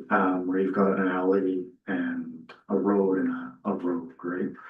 And so I think what we are trying to do by saying no, accessory buildings permitted in the side yard flanking the road is to not permit those like to deal with those issues where we would have sightline things, but in a more clear way, because the sightline piece is basically 9 meters, I think, is a site triangle from the alley and the road. It's got 18 meters of area where it's a no-fly zone. It's a little bit unclear if you're not super versed, but it does end up, I think, potentially more restrictive on those areas where we have smaller sheds, right? Somebody wants to stick a smaller shed, doesn't really interfere with the sight lines. It does end up in a situation where we'd be willing to say no. Again, they could always apply for a variance and go through MPC for that scenario. Or we could change the wording back to the previous on the sidelines. It's just a little bit unclear for a homeowner wanting to develop in those scenarios. So either way, but I do think that there are a couple of places where this would end up being restrictive than the current bylaw. So. Counselors?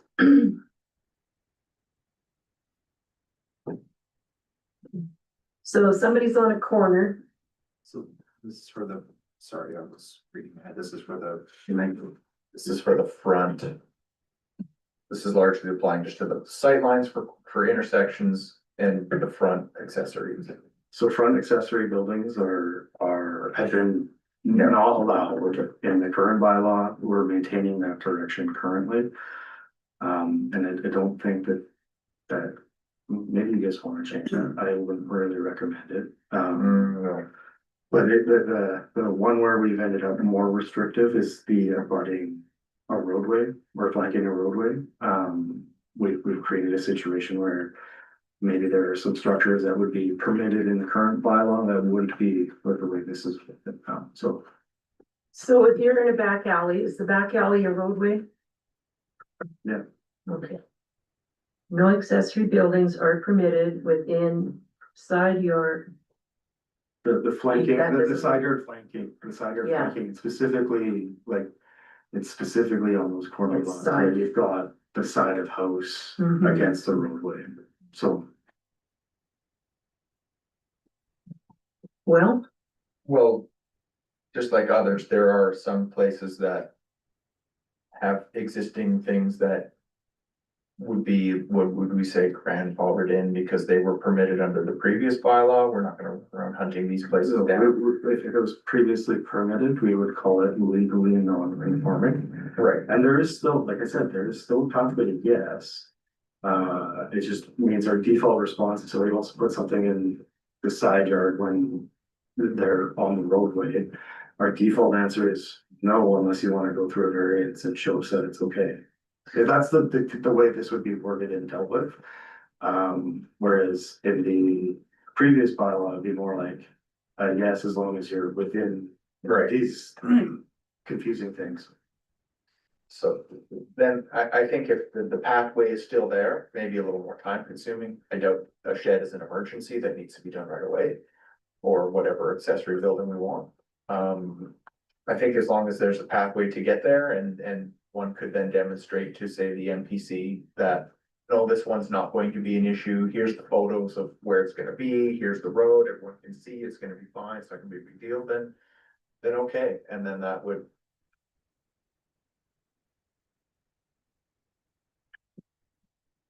okay, council, we're okay with it as is. Getting head nods. So section 612(7), commercial developments located adjacent to apartment buildings.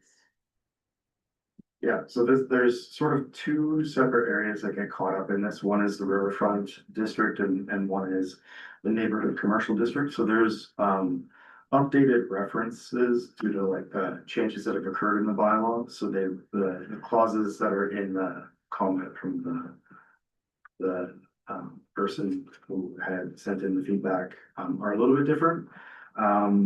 Both of these areas, our current bylaw does have requirements for screening in the existing bylaw. Our new bylaw doesn't really change that approach. It's ultimately a question for sort of look and feeling. We haven't like demanded that they fully encapsulate the commercial development, just wanting to mitigate.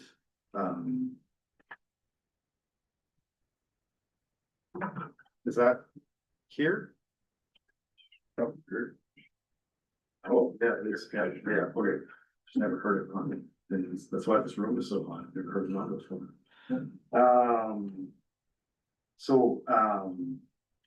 It's really about look and feel, and I don't think, I think what we're trying to do is make sure that if there's a proposed commercial development, that it's not impacting sort of the neighboring residential uses in these two spots. And that doesn't mean, like, if we're asking them to create a visual screen, that doesn't mean that the whole site needs to be fully enclosed with a fence. It could be, you know, on one side, it could be a hedge. And there's questions about the septic stuff, but septic has lots of different aspects that cover security, lighting, and sightlines too, but all of it. And again, we still have the ability to do a variance. So if an applicant wants to do something different, as long as they can show to the NPC, hey, we're not gonna make this like visually ugly for the residential areas nearby. They'd like to propose this alternate solution, we'll see why they couldn't go through the process. So, if you want to vary this, it just makes it a lot harder for administration to deal with maybe some less visually appealing commercial developments before they get built and stuff, so. Councillor Good? And this is mostly, well, mostly specifically talking about future development, not existing. We're not gonna go to somebody who's here already and say, you gotta do this, because I can see that being pretty onerous. If you go down to the city, you don't, like, there's a lot of 7-Elevens down the city or equivalents. Virtually all that I've seen down there have fences between that and the residential area of some kind. I haven't seen very many that have like a 7-Eleven and a house behind it with an open lawn. It doesn't really exist. So I think that's what we're trying to talk about here is in the future, there will be those dividing areas between one and the other. Yeah, that's right, and you're right, we're not gonna go make, like, if somebody's got a permit from the past, right, and like, this is in our existing bylaw, so they've gotten it in the existing bylaw, they've gone for a variance, right, so those properties that don't meet this become existing, legal non-conforming, right? So it becomes an issue if they wanna go change it, right, so I wanna go add this big expansion to the building, well, let's talk to them. Okay, councillors, anybody who is disagreeing with what is written in the proposed LUB? Otherwise. Okay, so it looks like good as is. Next up, landscaping securities. So there's a lot to unpack on here. The short form summaries is the person who submitted this comment. They're absolutely correct. If we get the security section of our bylaw too wrong or too restrictive, it can create a chilling effect on development. The other side of that coin is if we're too lax, it can create a situation where we have properties that aren't developed pretty, for lack of a better word. They're not meeting the way we want our community to grow and look and feel. Or it can put the taxpayer on the hook for remedial action, right? Like, you didn't do the landscaping on the boulevard like you were supposed to, so we're gonna have to go and fix it. And neither of those situations is really great. So the easiest tool we have at our disposal is to request securities of some kind. It doesn't have to be cash in hand. It could be a bond, it could be a letter of credit. And those are the best tool that we have as a municipality to deal with security. So there's a bunch of other comments about liens, and I don't think liens are really applicable to this scenario. they're really protecting a homeowner if they hire a contractor and that contractor doesn't pay their subcontractors. That's what it'll be used for. It's not this scenario. The other thing that's indicated is registering a KVH on the title. Well, we do that as part of our developers agreement anyways. So that's standard practice. We get a developers agreement, it includes a right for us to register that on title. So that's enforceable. And also is in addition to the securities that we collect. That's pretty normal practice. There are a couple of comments that I think are really valid that the commenter has pointed out. One is just the duration that securities could be held for in a landscaping scenario. So we've actually, in the land use bylaw, there's a mechanism to permit progressive release of holdback. So they can write to us and say, hey, here's the value of work that's outstanding on these items that you're holding securities for. Can you release the rest? That's in this new proposed bylaw. So we can, where they're giving us cash or line of credit, because that does affect their borrowing capacity, we can release those from them for them so that we're not holding that up for too long. There's a minimum amount that we have specified in the bylaw to retain. I think it's 10%. But it certainly allows us to deal with that cash flow concern. So can you go over that a little bit? So say something, this development's gonna cost $1 million, we would wish, and there's landscaping contained, it's gonna be, I don't know, what would say 100,000. So they would, So we would hold in that scenario, like, and those are simplified numbers, the Yeah. numbers are in real life are really different, or can be. But we would hold $100,000 of security, so that could be a bond where they go to basically an insurance company and says, okay. and that goes Or- against the credit, Not a bond, so Availability? they pay a fee for the bond, like we would pay an insurance premium. And then the bonding agency will step in if they don't complete, they go to the bonding agency and say, they didn't complete this. Make them do it or help us get it done, and then our costs are covered that way. That one costs them money out of pocket, that they don't really get back, but it doesn't tie up any. It doesn't hold. It's a less expensive option than getting cash or whatever to hold. A letter of credit or cash obviously affects them. So in terms of cash, they obviously have given us a payment or a certified check that says, well, this is good, we can cash it at any time. And it does work. I found one in our file and we cashed it, and it was like 5 years old and it went through no problem, right?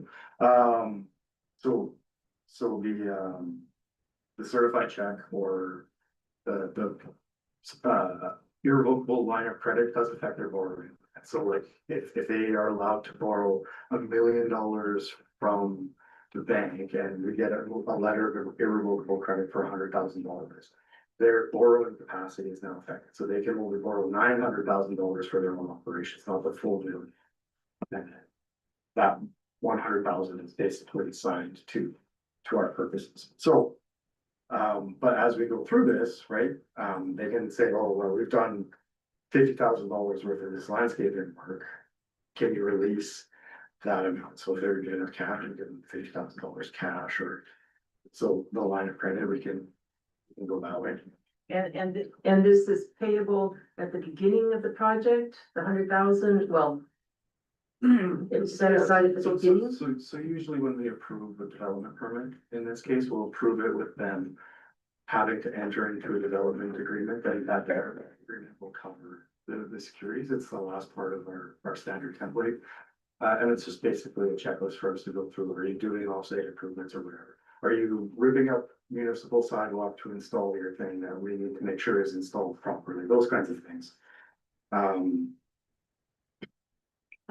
The part to me that seemed worrisome in the example that was presented to us was the length of time that the developer, the town would have the developer's money in a sense. That seemed to be the thing. Yeah, and we've found ways to deal with Yeah. releasing that progressively, right? not gonna give them everything until all the obligations are met, but I'm not gonna unreasonably hold on to it either. So. Do they earn interest on that? I would have to check our agreement. Okay. I don't think so. Usually if we're taking cash, it's actually a certified check, so it doesn't really get deposited in our case until we go cash the check, literally. Mhm. So it's not in a space where it would be earning interest. Okay, thanks. Counselors, anything further on there? Does anyone object to leaving it as is? Counselor Carr? I think, and I understand the reason for the 100%, but it just seems excessive to me. I think it's probably going to deter development rather than encourage it. And again, I understand why. I'm concerned with the 100% deposit.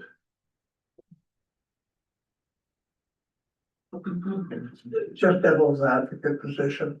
Michael. Yeah, the devil's advocate position is any cases like this where we can include this bylaw, we can include offset levies, whatever, take your pick. They're kind of the same. It's where you're shifting the risk. And if you remove this from the developer and say you've made the commitment, but if you walk away from it, really, you get away with it. There's really nothing we can do except go after a shell, whatever, any number of litigation routes. The risk is now transferred on to the population. I'm gonna go into a poker game, I have to have enough money to play at the table to a degree. And I understand that it may deter some development. But I also understand that, I mean, I was here, and I think a large number of people on this table have been, we're not all young. Most of us, but during the 80s and the 90s, there were a lot of properties that sort of fell back to the town. And ended up being really useless to the town for a large number of years. And developers just walked away, literally. You guys, here it is, take them for taxes, whatever you want to do. And that occurred, and the risk was borne by, and the expense of doing all that was borne by the population of the town. I don't want to see that kind of a scenario happen again. So it really is about who should be bearing the risk. Should the general population, the question is just an open question, should the general population bear the risk of a developer not meeting their responsibilities? Or should the developer have to show that they can meet their responsibilities? Now, if they can get a bond or whatever, they've shown they can meet their responsibilities. If they can't get it from a bonding company, if the bonding company thinks that they're going to get their money back, and they're not going to have to pay out, they're a happy camper. And they're going to investigate. That's like an insurance company. I'm getting to an age where I can't get life insurance anymore. I can't buy it. I can get for the same amount I used to get 150,000, they'll now give me 30. I can read between the lines. I know what they're telling me. So I think it's the same sort of thing. Where do you shift the risk? And I think in this case, it's reasonable to say the risk should be on the developer to demonstrate that they have the wherewithal to meet their requirements, one way or the other. That's all I'm saying. Yeah, and I kind of agree with that statement, but Councillor Carr has some very good points too, right? Like if it is too much, it does have the ability to kneecap development and even just like navigating this process and be like, try and put some fixed numbers to it. So I worked in a community where we had a securities policy, and it was fairly restrictive, right? If you were gonna do a driveway, we would need to take like 10 grand of securities to just do a driveway or a curb cut. And a lot of people got really scared away by that, especially the public, right? So in this, like, we haven't specified an amount with that. And we have kept in some kind of clauses that do allow us to have some leeway as administration, right? Administration may, or the development authority may require this with the development agreement. We may vary the terms with the developer's agreement. Well, I'm speaking to what I was speaking to before, that, let that in here does sort of cover that situation. You're, again, the town is looking at that specific situation and saying, we can vary it to make it workable. And I think that that's a reasonable accommodation.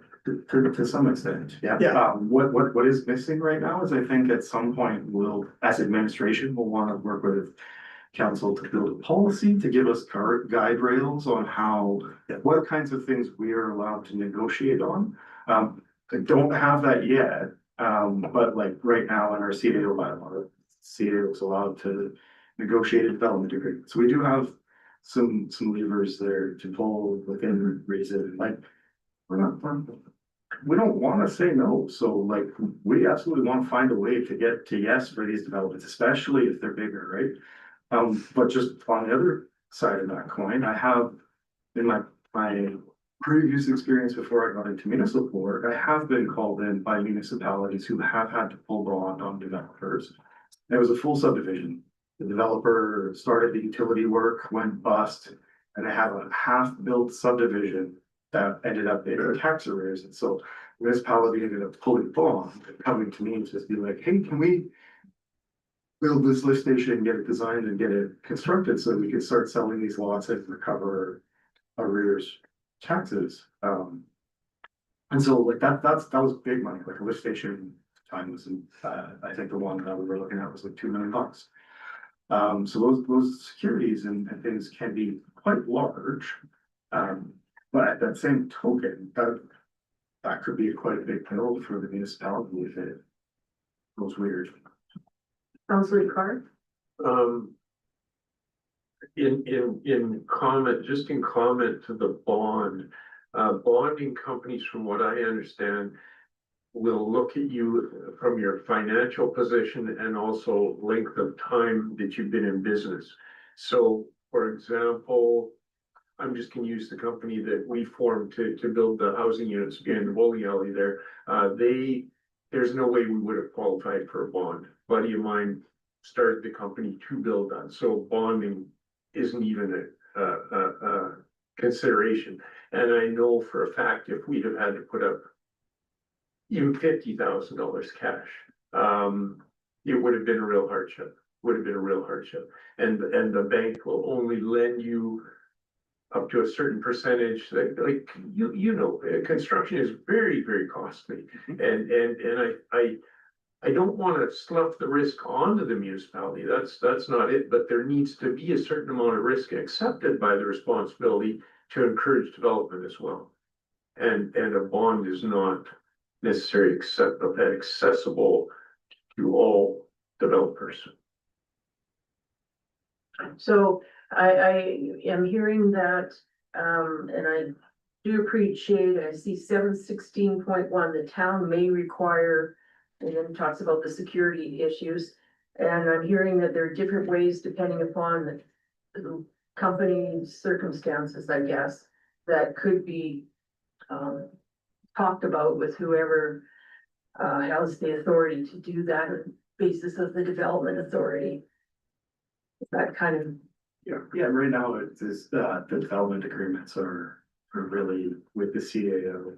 I kind of stick handle them, or she is the one that signs off on right now. Okay. So council, does anyone object to leaving the wording as is? Councilor Shannon? I agree with Brad on the thing, so if there was some way we could change it to make it more friendly, I would support that. So does making it more friendly, in 716.1, the town may require the applicant to provide security in the form of so on, so on, so on, so on. Is that more friendly? I think as long as we keep me in there, like it's gotta have another course of action if needed. But I would like to just reiterate what Brad said, that at some point, every municipality has to take on a little bit of risk if they wanna get some robust development going on. Councilor, I don't think we're just necessarily disagreeing with that to an extent, but you gotta put the words of a municipality. What does it mean? It means the other taxpayers. I mean, let's get it really straight out in the public. You're asking other taxpayers who are not party to the agreement, who haven't had discussion on the agreement, to shoulder X amount of risk. I know the situation in Alberta, I won't name the place at the time, where there's a large building being built that was stopped halfway through the building. The municipality now has to deal with that building, has to figure what they're gonna do with a lot that has a whole bunch of girders and stuff sticking up out of the ground, and nobody there to build it. Nobody is owning the property, except it's all on the municipality, and it's not a huge municipality, we're not talking in Edmonton here. So that is, you're now asking other people who are not signatories to the discussion of the development, et cetera, so forth and so on, to shoulder the risk. I'm okay with that, if council makes that decision, you'll never hear another word out of me on it. I just think you have to really balance that and ask yourself, are you willing to make that decision? If you are, full speed ahead. But understand exactly what you're doing. It's not an abstract. This is a real situation. Trying to find other methods to assist the person in financing or making it happen, I think we have a responsibility for that. I don't know how far we go comfortably in assigning that risk and how much of that risk. Is it 10% we're willing to sign? In this case, we're kind of being asked to have the taxpayers shoulder 100% of the risk. If a bond's not there, then you're saying and you can't get there, you're asking the taxpayer to shoulder 100% of that risk. If it's not bonds or cash or letter of credit, yeah. Yeah. And this section was specifically to like landscaping, holding for the landscaping pieces, so like the sidewalks, the parking lots, the soft landscaping, like the green stuff, the boulevards.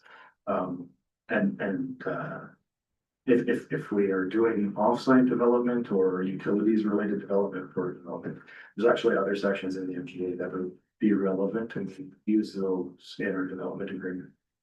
So like in this case, we're talking specifically about the things that make it pretty, but.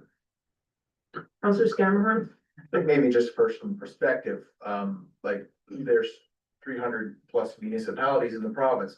How out of step is this policy or this section from other places? Are we the only ones? Are we too restrictive? Are we the ones saying no where everyone else is saying yes? Or is this industry standard? And I mean, on one hand, it could be an important gatekeeper so that if somebody is going to set out to accomplish something or a development or whatever,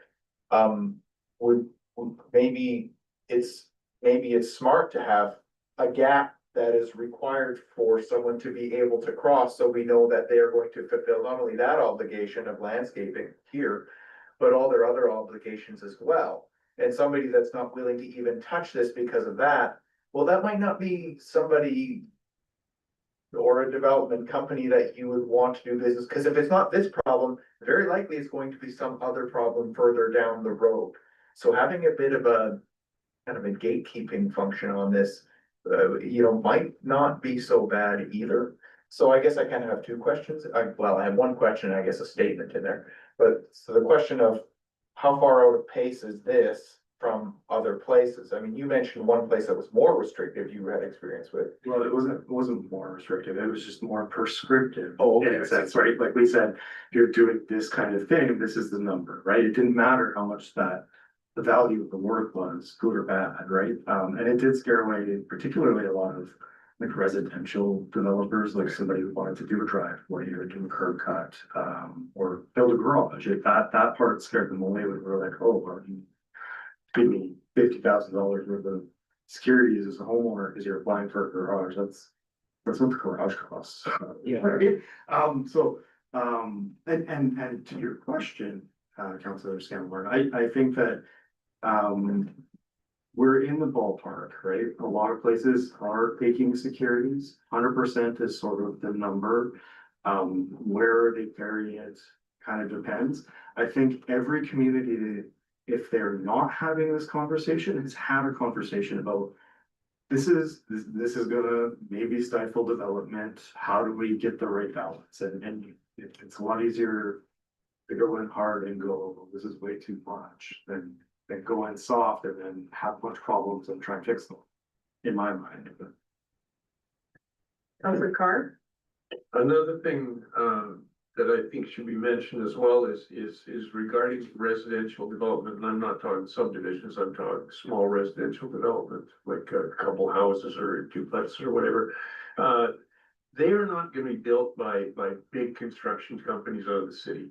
They're gonna be built by small local companies, because it is a fact. In fact, I was at a meeting, a conference down south where a small community right outside of, I believe it was Calgary, was giving the lots to developers, trying to encourage developers out of the city to come and build there. And they said, why would we build here? We can build the same house for the same dollar in the city and make double the money. So we are gonna be dealing with small local developers that probably, and I'm saying this just, I don't know who, I'm not even picking anybody in particular, but they do not have the multi-million-dollar bank accounts that they can be, it's already cumbersome with the new home warranty and the builder's license and so on for a small developer. So we have to be very careful not to add to that, or it just isn't gonna happen, is all I'm saying. And I'm not against a deposit, I'm really not, I think it's wise, but I just, the 100% really is really, it use word counter development. And so this section, we're talking about commercial, industrial and public districts, is that right? Or are we talking residential in here too? this one is, this one would include residential development. Will? Yep. Okay, moving along here. Are we okay to leave the wording as is at this moment in time? I like the may.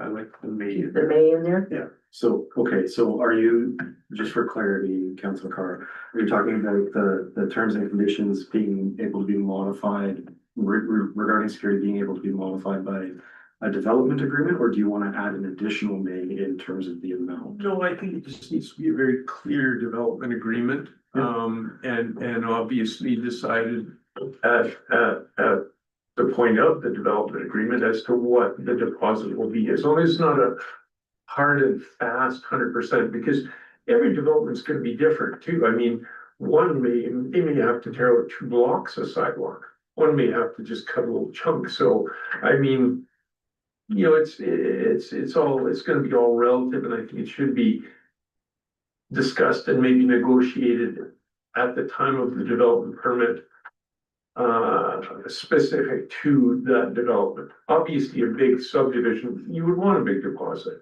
A small 2 duplexes going in the downtown core, I mean, how much do you need, so yeah, as long as we have a may, so if there's some room for negotiation, I'm probably fine with it. I think what this does is gives us an opportunity to put some trust in our admin. If we do the may, we're putting trust in our admin to use their professional judgment in a situation and be able to apply the policy or the land use bylaw in a way that they feel does the most to take care of the other taxpayers, as Don's concern was, but also to keep things moving forward in a way that I think this council and potentially future councils might wish them to happen. So I'm okay with that. Any other comments? We're good? Okay, may is heavily emphasized there. Okay, next up, 8.1.23, shipping containers and residential lots.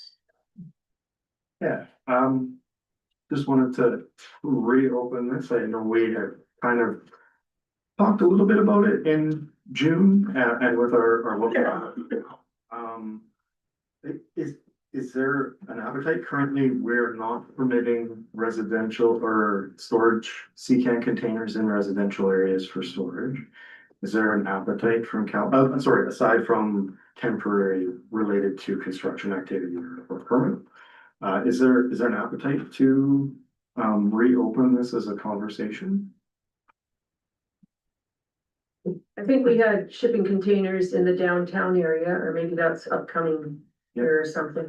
We did talk about that too, but right now we have worded it that shipping containers are not permitted in residential areas. That is consistent with our current land use bylaw. In terms of our what we heard report, we had 70 respondents on this area of the bylaw and 61% were agreed, although some felt that 2 shipping containers in downtown was too high. But specifically, does council want to allow shipping containers for storage in residential areas?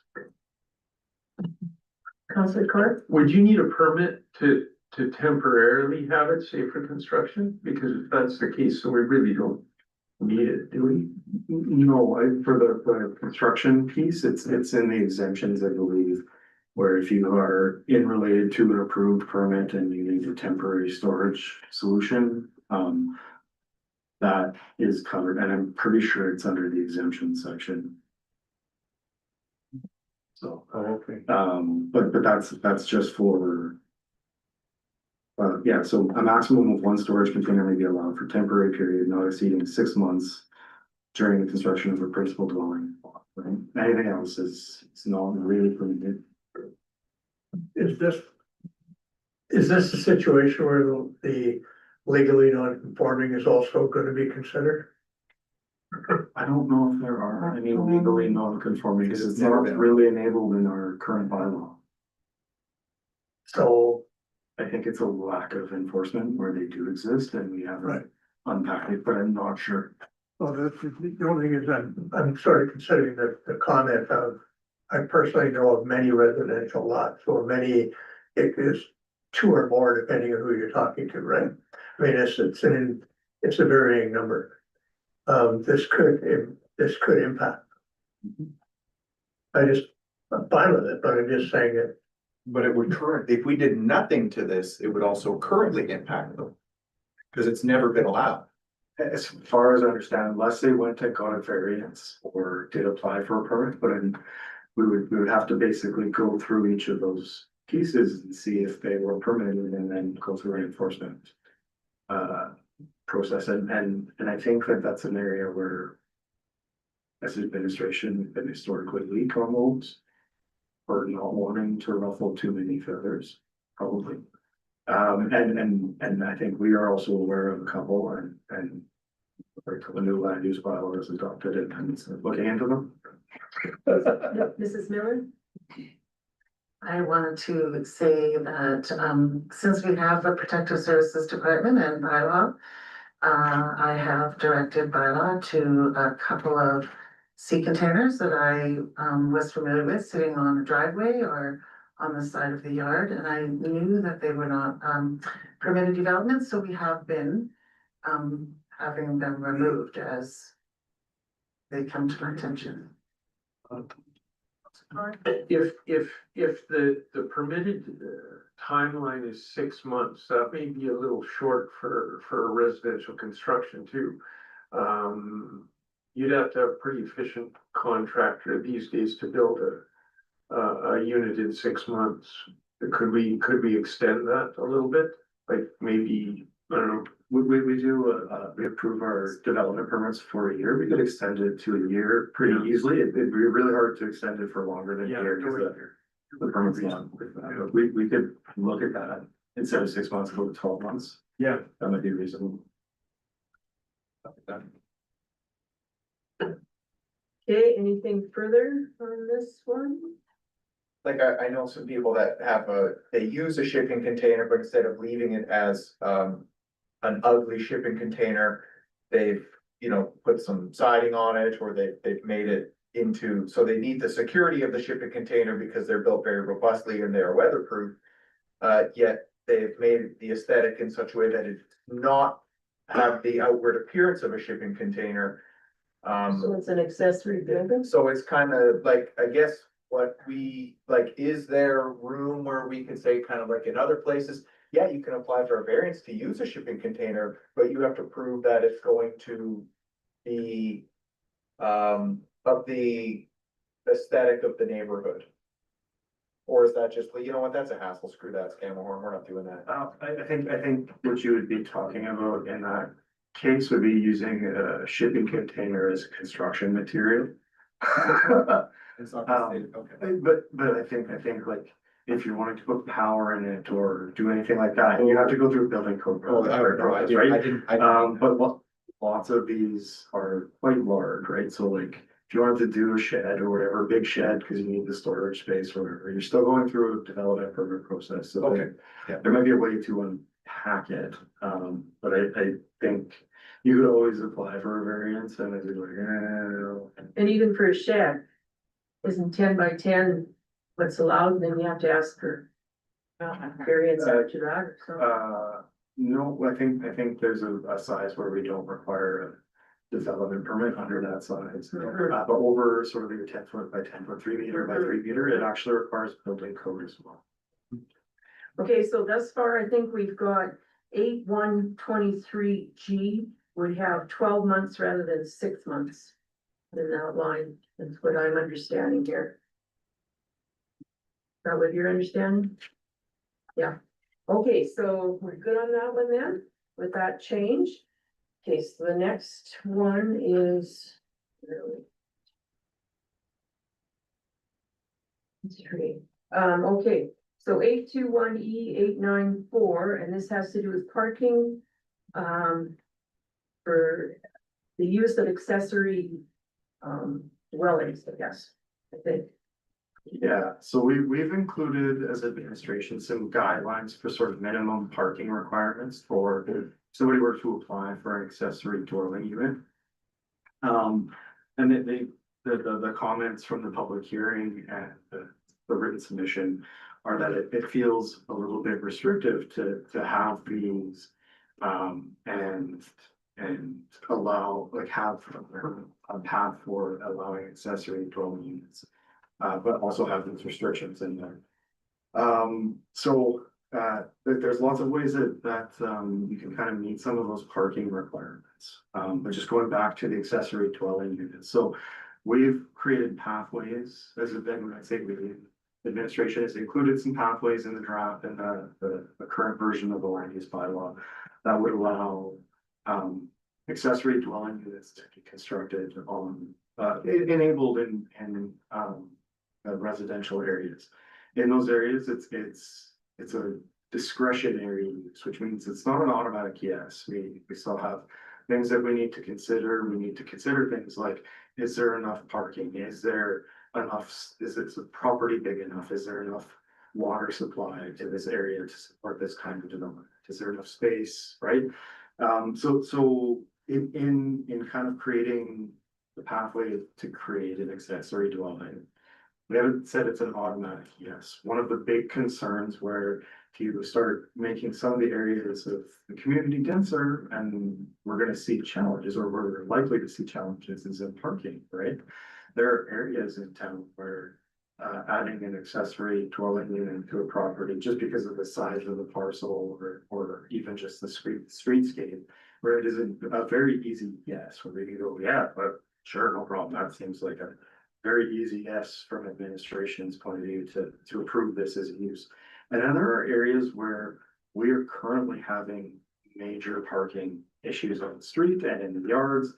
And it is very dangerous for us to even get our snow clearing equipment in there without having bylaw go in for 24 hours ahead of time to start moving vehicles and door knocking to get people to get on the streets, right? So, and allowing accessory dwelling units, some of those areas where it's already a parking challenge, would be kind of adding a little bit of fuel to the fire, for lack of a better word of phrasing it. So what we've done is we've included these parking requirements because it's a guideline for administration or a developer to say, hey, this is what would be required for us to get to an easy yes.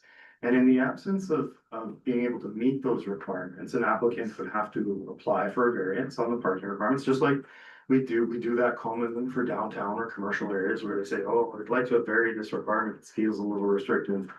They could apply for that, but they've got to show us how it's not gonna cause a parking issue, right?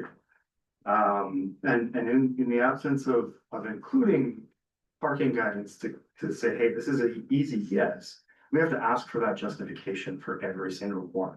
So,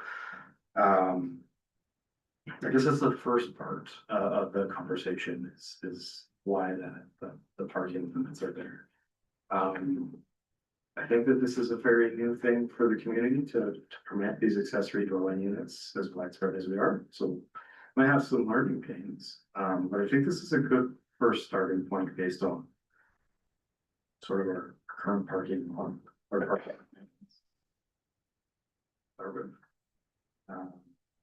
I guess the first one is, do you want us to take this out and make everybody go through the harder process, or do you want us to keep this in and feel it out? Do you want us to change the numbers? Would be the third thing. Okay, Councillor Scamper. I think there's this idea, like, it's almost like this idea out there that because we are allowing we are allowing accessory buildings. Now, every lot has the right to one, and I don't know that that's the case, because some lots just are not appropriate for one. So if it is a pie-shaped lot, or if it is a lot on a corner that's, you know, extra small or whatever, it's just not appropriate to have one there. So just because many lots will allow for an accessory building, that doesn't mean that all lots even should allow for an accessory building. So I think that's just going to have to be the reality that some people on their, you know, that own current lots face, is that your lot just is not appropriate for that. And it might be a case of, well, I have to cut a driveway into the sidewalk and build a front driveway because I don't have a front driveway. It's like, well, then that might be what you have to do. Well, that's not permitted in my neighborhood. Well, then maybe your neighborhood is just not a good spot to increase this density, while other neighborhoods with backyard or back alley access and wider streets are a better fit for that. So, you know, I think there being some restrictions to it, what that will do, and I think it's appropriate for it to do, is to keep those types of buildings out of neighborhoods where they just don't make sense anyway. Yeah, maybe, and like, if they wanted to go down the pathway and say, well, I think that I could actually do this in a reasonable way, here's how I would meet that solution. Well, that sounds like something that would be reasonable to take as a variance to NPC, right? And if they can't look at it and go, oh, well, maybe I have a reasonable solution here to meet this objective, and maybe that is a reason that it dies or just isn't from that, right? And I don't know if these are too restrictive to begin with, but they're a starting point, right? Our land use bylaw is never done, right? So if we have dozens of applications come in and we say, oh, well, we're looking at it through this lens and it's creating some extra problems, but we're approving lots that have this as a criteria and it's still working. Maybe the criteria needs to change, and that's something that we bring forward as a land use bylaw in the future. But this is just kind of a start. And, you know, given that I've been doing the MPC for like 8 years now with different members and this and that on it, pretty much as a whole, almost to the letter, it's a really permissive group. And that's been my, I'm not just talking about me, I'm talking about just even with a different mix and different people having coming on and been off and on it or whatever. Variance applications nearly, I'm trying to think of any that have been a no. There've been a couple that I can recall that were no, but they're not like, they're certainly not. They have to make numerous. sense for the Yeah. situation. And usually if it's a no, it comes back later with some changes and then it gets to a yes. So, Well, I think it needs to address parking for accessory buildings. Otherwise, let's put the accessory building further to the back lane and let's park in the lane, which is not a thing we want to see happen if there's a lane. But that's my thoughts. Any others on this one? As is? Good to go now. Okay, next up, we have consistent with subsection 815, the total combined area of all accessory buildings. This is the one that Councillor Good was bringing up. And so this is particular to all the accessory buildings, not the total site. So in lots of communities, what you'll see is just a percentage coverage for the whole site. That includes buildings, decks, hard surfacing areas, and it's just one number for the entire property. That's not really how we've administered it in the past, as a community, and so, we've got our own unique challenges. The 20% for accessory buildings is basically our existing bylaw criteria, right? So we said, you know, you can have the house up to this kind of coverage for your primary residence in the residential areas. And then this is for your accessory buildings, if you want to build that, you can have up to this percentage coverage. And I think that the numbers we've included are a pretty good starting point for now. When you compare it to most communities that are dealing with all of those hard surfaces and all of the building coverage, you will see higher numbers, but it's because they're factoring in, like, the driveway is considered coverage, the deck in the back is considered coverage, the building is considered coverage, the shed is considered coverage. We're just really looking at the building and the shed, we're ignoring all those other pieces. So the lower numbers make more sense. If we were to just arbitrarily increase them, there is a potential that we could create some runoff or stormwater issues if it was largely varied across a big area. So one-offs is probably fine to go for a variance. We have like bigger ones, and we're starting to talk about like, hey, like, what are you doing with stormwater? How are you keeping yourself from forming mirrors? Those kinds of conversations that we've been really weak on in the past. Okay, any comments on this one? So basically, is the 20% the right percentage for the area of accessory buildings and accessory dwelling units total to one lot?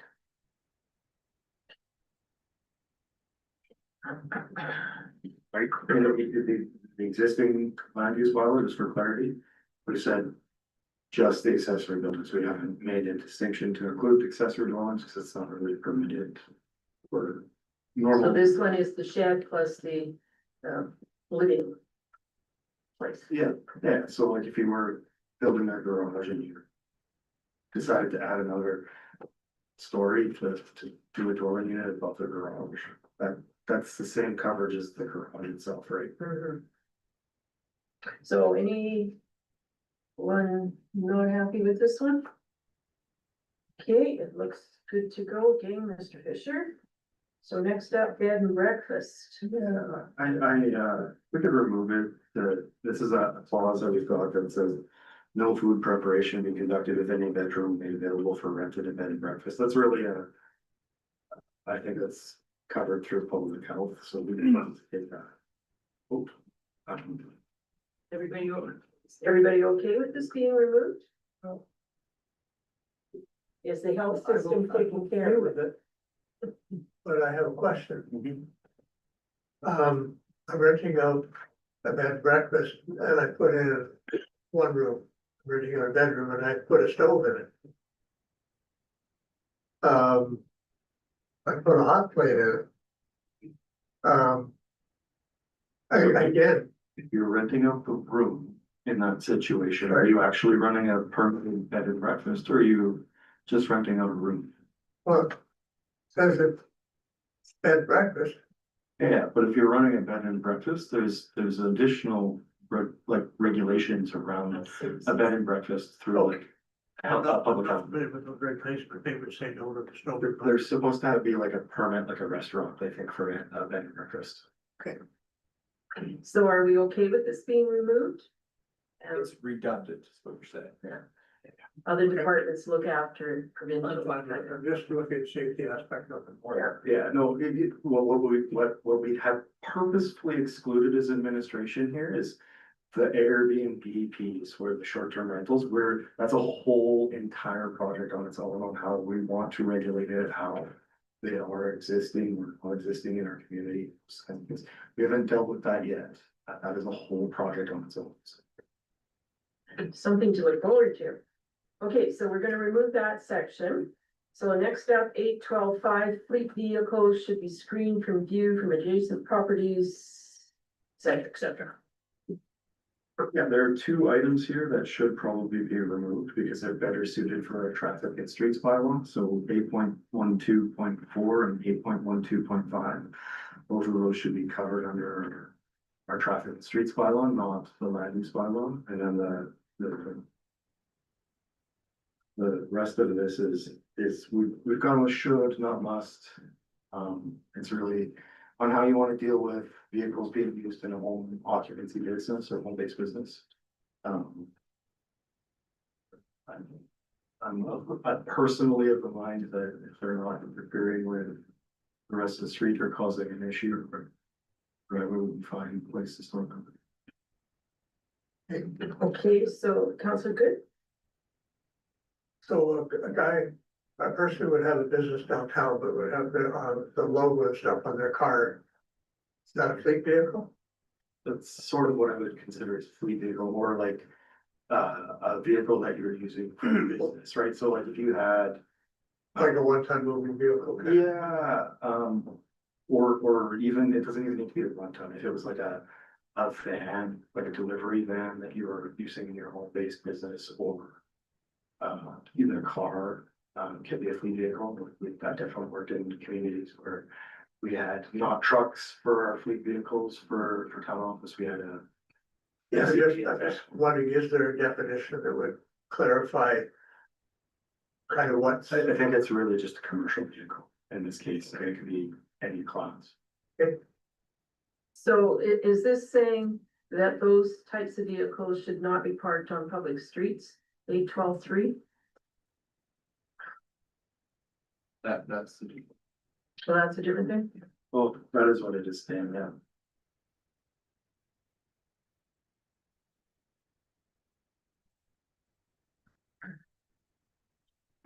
So. I think I've lost the train here. I think the trend is 8.12.4 and 8.12.5, probably better addressed with another place, and the other two are responses to how we would deal with fleet vehicles for home-based businesses. And you want to limit the number of fleet vehicles for home-based business from 2 to 1, for example. That's something we can do, just like we're talking about for RVs, going from 2 RVs on a residential lot to 1. And certainly, I think you could also make the argument about changing the, wanting to keep them on the driveway instead of the street. Okay, so 8.12.2.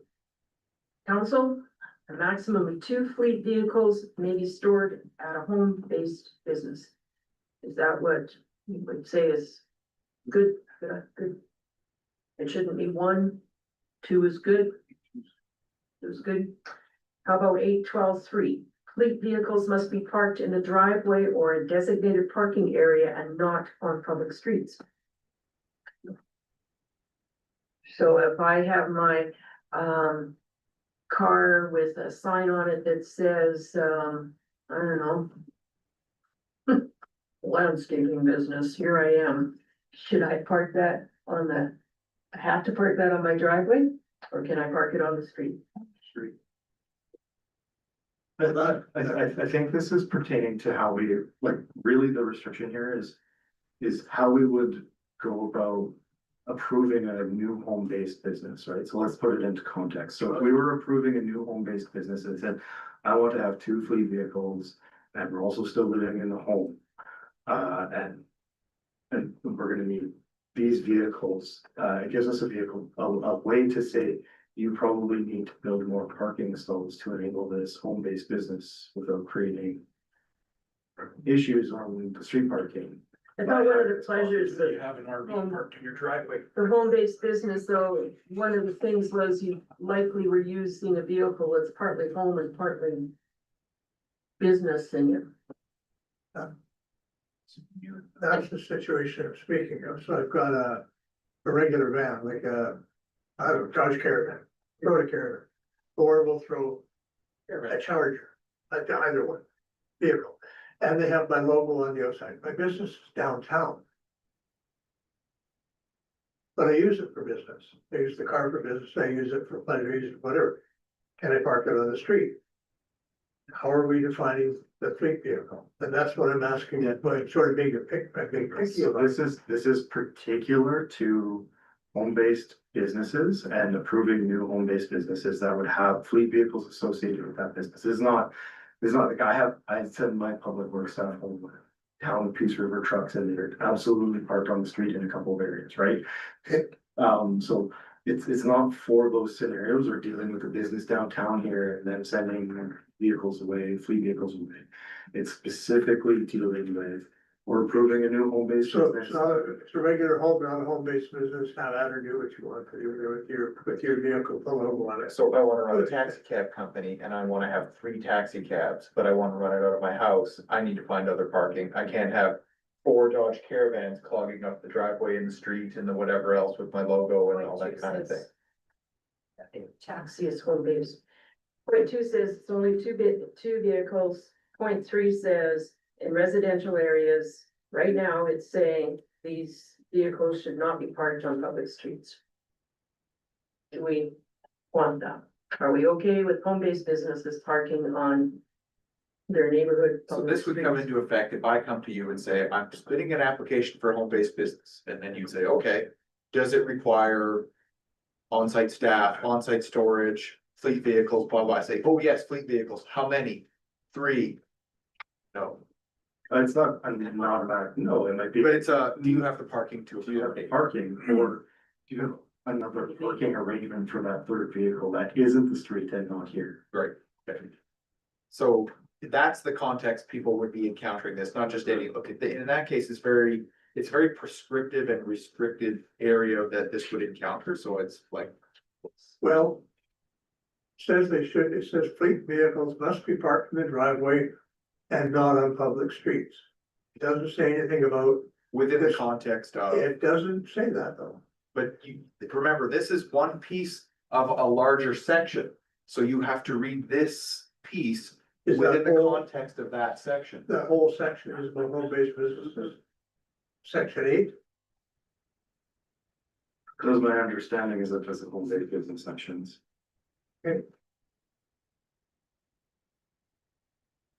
So at this point, I heard that 8.12.4 and 8.12.5 were being removed and the rest was okay. Is that what I heard?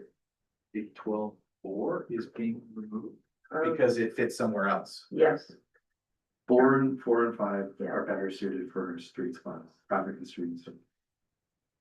3 and 4. Sorry, 3 and 4? well, okay, so down below. 3 and 4, yes, sorry. Okay, down below it has 3 and 4. And we've been discussing it as 4 and 5, so Sorry, it's 3 and 4. my fault. 3? That's Okay, so 3 is the parking on public streets. That you're saying would go to streets and traffic and streets bylaw? But then that would remove it from the context of home-based Yeah, business. But section 8 is, if I'm looking at it and I'm reading it right, I could be totally wrong, because I Lexic can tell sometimes. Section 8.2 talks about accessory buildings and stuff like that. So, Bigger plot. 8.12 is. so is 8.12 specific to home-based businesses? I Is read 8 it. specific to home-based businesses? Uh, That's my point. No, this is I'm wrong. This is for fleet services and residential districts. Parsons, might have an answer here. So 8.12 is fleet services, 8.12.1 on-site storage of fleet services must comply with all development regulations for the district in which it is located. So this is gonna be for the districts in which fleet services are located, but a maximum of 2 fleet vehicles may be stored at a home-based location is 8.12.2. 8.12 point 2, point 3, point 4, and point 5 fall under the residential district section. Then you go on to 8.12.6, 8.12.7. That's talking about commercial and industrial districts. We haven't touched on that in here because that wasn't the concern brought up. It was the concern with respect to parking in residential districts. So if you go to the section of 8.12, it's specific to fleet services, but then it breaks it down specifically like it goes, if you go into the land use bylaw, it goes more specific into commercial and industrial. Then gas stations, then home-based businesses, and so on and so on and so on, industrial use classes, so it talks about fleet services. For each of the sections. 8.12.2 is saying a maximum of 2 fleet vehicles may be stored at a home-based business location. Right. That clarifying that? Does it define what a fleet vehicle is? Uh, I'm not trying to be picky here, I'm trying to understand it, so, Oh, I understand that. and I if the just car has a believe logo that it on does. it, or my. I think van has 3 a and 4 logo have on to be it, is it removed. now a fleet vehicle? And it can't be parked on the street. So if I'm reading plain English, that's what it says. So That is fleet, the way it's worded. I don't think that that's what we want, and I don't think Right. that this is the right place to enforce that. I think Right. 3 and 4 need to be removed. But if I'm Well, doing a hair number- salon out 3 and of 4 my need to be house, removed. that's not fleet service. No. So that's why that would not apply. So if I have a hair salon out of my house and I put my logo on my car, I can park on the street because I'm not running a fleet business. I'm running a hair salon that has my logo on a car. If I'm running a taxi company, that is a fleet service, and then this would apply. Same with you all. Am I missing? Yeah, well, I'm saying simple, define what a fleet vehicle is. It's over, well, it's Do I only a need- problem do I if need- I'm running a fleet Do I service. need 2 to be a fleet vehicle? What is your service? Again, okay, So you have to back up one more step. What is the service you're providing? Then you define the vehicle as a fleet vehicle because you are providing a fleet service. If you're not providing a fleet service, it's not a fleet vehicle for this particular section. Okay, sorry, Ms. Parsons. fleet services is a defined word in in the land use bylaw, means development using a fleet of vehicles for the delivery of people, goods or services where such vehicles are not available for sale or long-term lease. This use class includes ambulance services, taxi services, bus lines, messenger and courier services. This does not include moving or cartridge firms involving trucks with a gross vehicle weight of more than 3,000 kilograms, which is likely why that section talks about vehicles that are larger, and those are covered in the traffic bylaw. Okay, so what I've got out of this now is that 8.12.3 and 8.12.4 are moved because they're dealt with in traffic and streets or otherwise. 8.12.5 stays. Is that what I'm getting? I don't know why 8.12.3 would go. I think it's related, that's something that's better suited in the traffic and streets bylaw. Parking part of things, probably. Look, 8.12.5, I know, so my brain is scrambled. 8.12.5 is something that would make sense in a land use bylaw if we're talking about approving something new. Okay, so. Once again, 8.12.3, 8.12.4 are gone, 8.12.5 stays as is. And that's Okay. a should. That says should. Should. Okay, so it is now 7:30, so I'm going to declare a 10-minute break because we need one. My brain is obviously. Okay, so 7:43, we're back. I don't know what that means. Do you? Yeah.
You're live.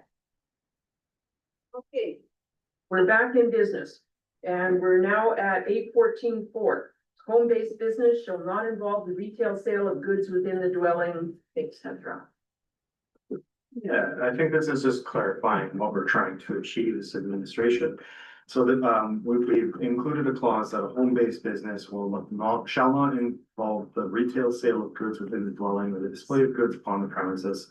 Where goods may be stored subject to the approval of the development authority, provided the storage of such, shall not affect the character and appearance of property as a residential dwelling. So what we're trying to do here is under the building code, National Building Code Alberta edition, there's a different structural rating required for a retail commercial space versus what's typically used for a residential home. And so what we're trying to do is basically distinguish between, hey, this is allowed, or if you want to do this, it's no longer just this, and you need to go through this other process to approve it, right? Rather than have every home-based occupancy business go through a building code process as well. So that's really the justification. We could change it. I think it just makes things more restrictive for all of the other home-based businesses. Is there sorry, I assume that was good. Is there a difference between a home-based business where the primary purpose is service? So I run a hair salon, and then on the shelf over here near my salon area, I've got some products to purchase, or a home-based business whose primary is retail sales. And so, is there a possibility for a distinction there? So like my primary home-based business is service, and these sales are attached to that service, as opposed to I'm doing nothing but selling stuff and I need foot traffic and lots of people in, and then you're running into that other scenario. I guess, but why wouldn't you just go get one of our commercial spaces and rent one at that point, right? Like if you're doing a salon and you've got an Alberta Health component, and you've got, right, if you're going through all of these steps, then why wouldn't you just go get a commercial space, right? For that example specifically, right? But like, I do think that, you know, like, it's nice to be able to enable a home-based business, right? For a vehicle to start out a home-based business, it's really accessible. I've done it. I've had my own home-based business at one point in time. It's something that we want to encourage. We want entrepreneurs. But I also think that, like, there is a point where your business is big enough, you should get a commercial space, right? Or move into an appropriate business space. So in this case, the clausing is just, it's a way for us to make it an easy yes, and if you want more, you can go through another process, but really you should be looking at a commercial space if you need that kind of, if you want to be setting up a storefront with like shit, like I was looking at this recently for myself. I wanted to buy a property to open a bookstore in like an older house, and the work required is too high to make it meet code, right? Just better to get a commercial space in that case. So I think it's conceptual. We're just trying to find a balance so that it's easier for us to get the yes. It's easier for the homeowner to say, well, I can't really do this in a home. So let's go look at a commercial space. So if I'm this homeowner and I'm, I don't know, baking bread that I want to sell by the loaf, and I can't sell it out of my house anymore, is that what this says? I don't think that is typically a retail sale of goods. So retail necessarily. sale of goods, like I think of retail as, well, you're But if selling whatever. If you're building a bakery, like a commercial kitchen into your house, that's totally a building code process anyways, to do a commercial kitchen. So it's the scale of it, is more so. Okay, any further comments, Deputy Mayor? We have a lot of farmers markets around town and stuff like that, so if I sell my farmers stuff at a farmer's market, somebody wants to come pick something up from my house, you're saying that's no longer allowed? Are you sitting there with displaying your goods in a house and setting up like a display stand, or is it in storage and you're giving it to somebody? Like, are you talking like, hey, I'm a Norwex consultant and I ordered this stuff and I'm giving you your order of Norwex cloths? I think that's a very different conversation than, hey, I've got these shelves setting up to display all of this stuff that I've got for sale. Those are two very different conversations here. And what's the difference between a good and a service?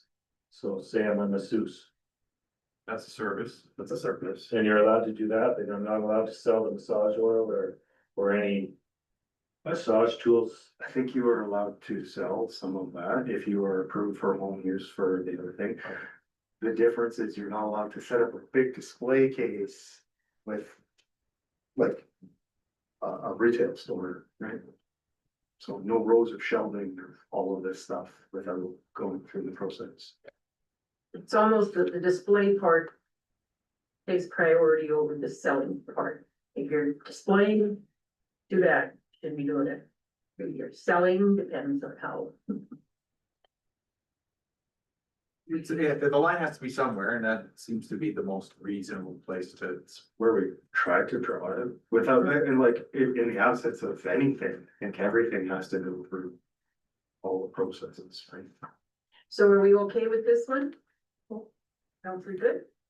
Yeah, I kind of am, but I mean, cause I know I've seen, home-based businesses in the history of the town of Peace River, tattoo people. I've seen it for,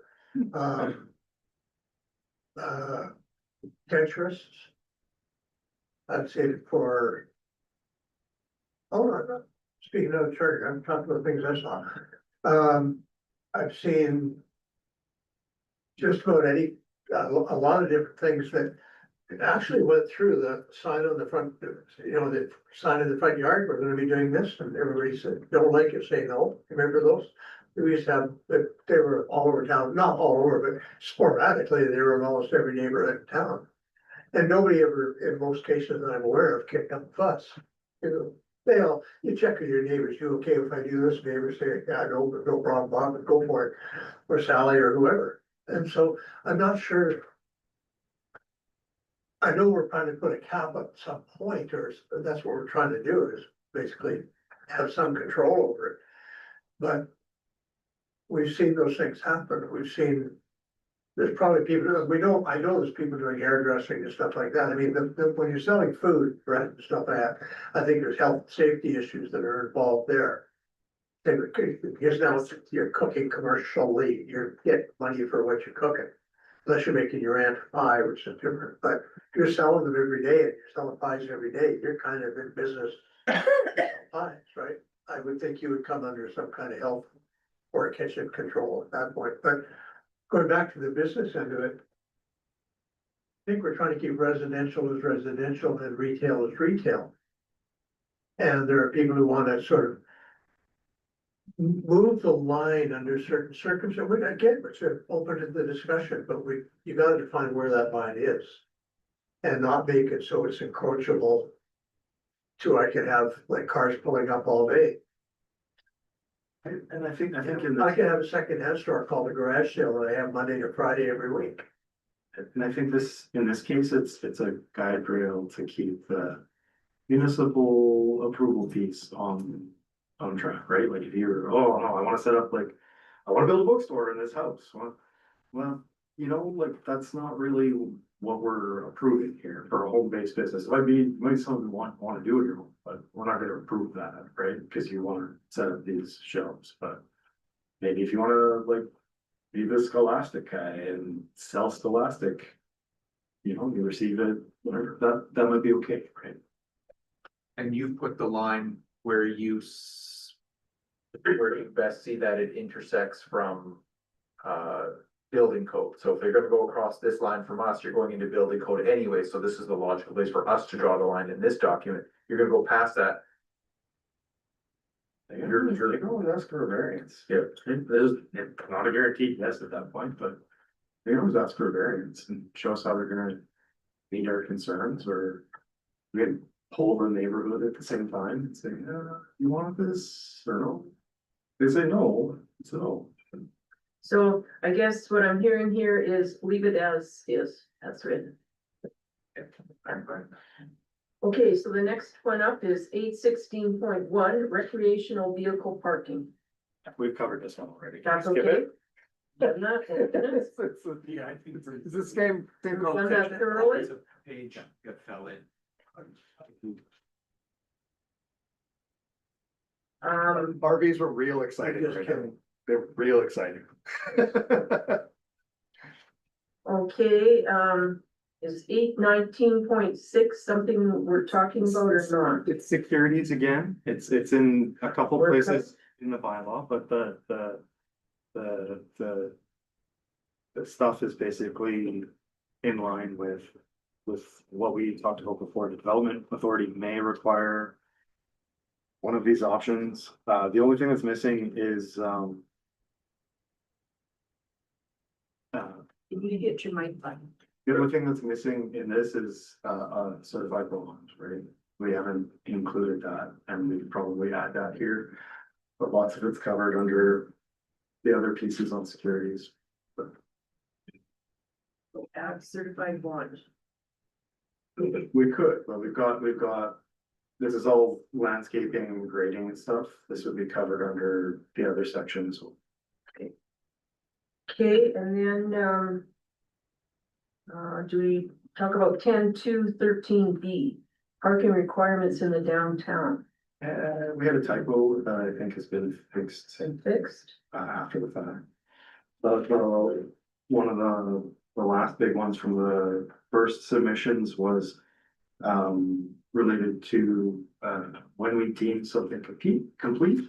And taking, a question about the 20 days, right? So the 20 days comes from the MGA, basically as administration, once we receive an application for a development permit, we have 20 days to deem it complete under the MGA.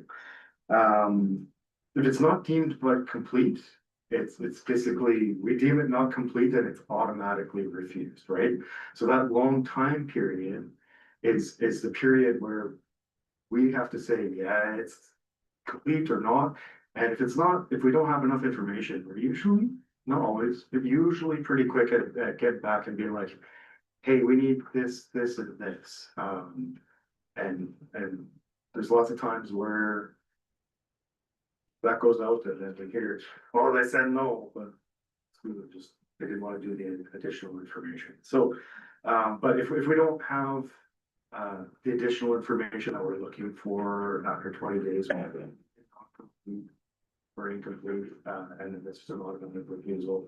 If they go silent after they apply and we said, hey, more information, we can deem it non-complete and automatically refuse it. If they're working on this, working on getting us the stuff or needing more time, we have no problem issuing an extension, working with them just for an extension, right? So there's a couple where they're like, hey, we're working on it, but it's just taking us some time to find somebody to work on this for us. In those cases, we have no problem. Here's an extension. And we go from there. But shortening this time frame really does help developers. Shortening, the time frame is for you to give them time, not for you to hurry up and get it done in a timely manner. Both. It's really both, Right. But, Seems more the other. it works in both ways here. But usually we're pretty quick at, oh, you need more information. That's usually common within a week. Yeah. My understanding is that, and I'm going back to a few years, but not that far back, when it was actually tracked, I think, during our last term, where we tracked applications and how quickly they went through, and the vast majority, 80 plus, I think it was even in the 90s, was within days of the application. There was, you come in on Monday, Wednesday, Thursday, you usually have it. If there's no question, nothing's out of line, you don't need any further information. So the 20 days is, you kind of got to get her done. But most things are being done much quicker than that, as a percentage of applications. And I think that has to be understood. It's not that we're trying to keep everybody to the 19th day, 23rd hour at 59 minutes, and then we give them the paper. That's not the purpose of that one, yeah. No, and I would say like, lots of the information comes pretty quick. Yeah. For those ones that it doesn't, once we do get the information, in most cases, our turnaround is fairly quick. So like the two biggest delays, and I was bringing stats, earlier or late, yeah, like in 2024 a little bit. But our two biggest delays are if you need a variance or you know, it's discretionary and it's got to go through MPC. It's been a bit of a challenge for us to schedule the MPC meetings for quorum. It is another delay. It is probably one of the longest timeframes for an approval.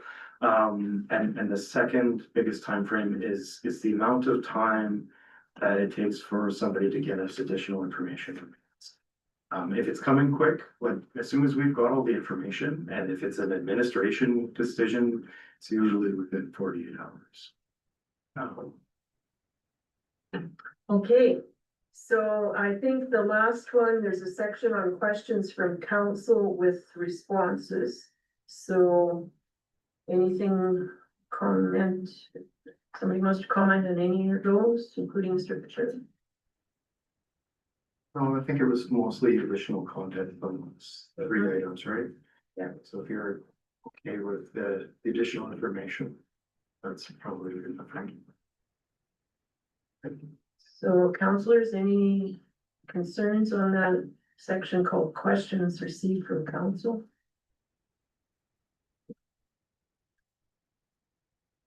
Okay, if not, Mr. Fisher, any last thoughts on this section?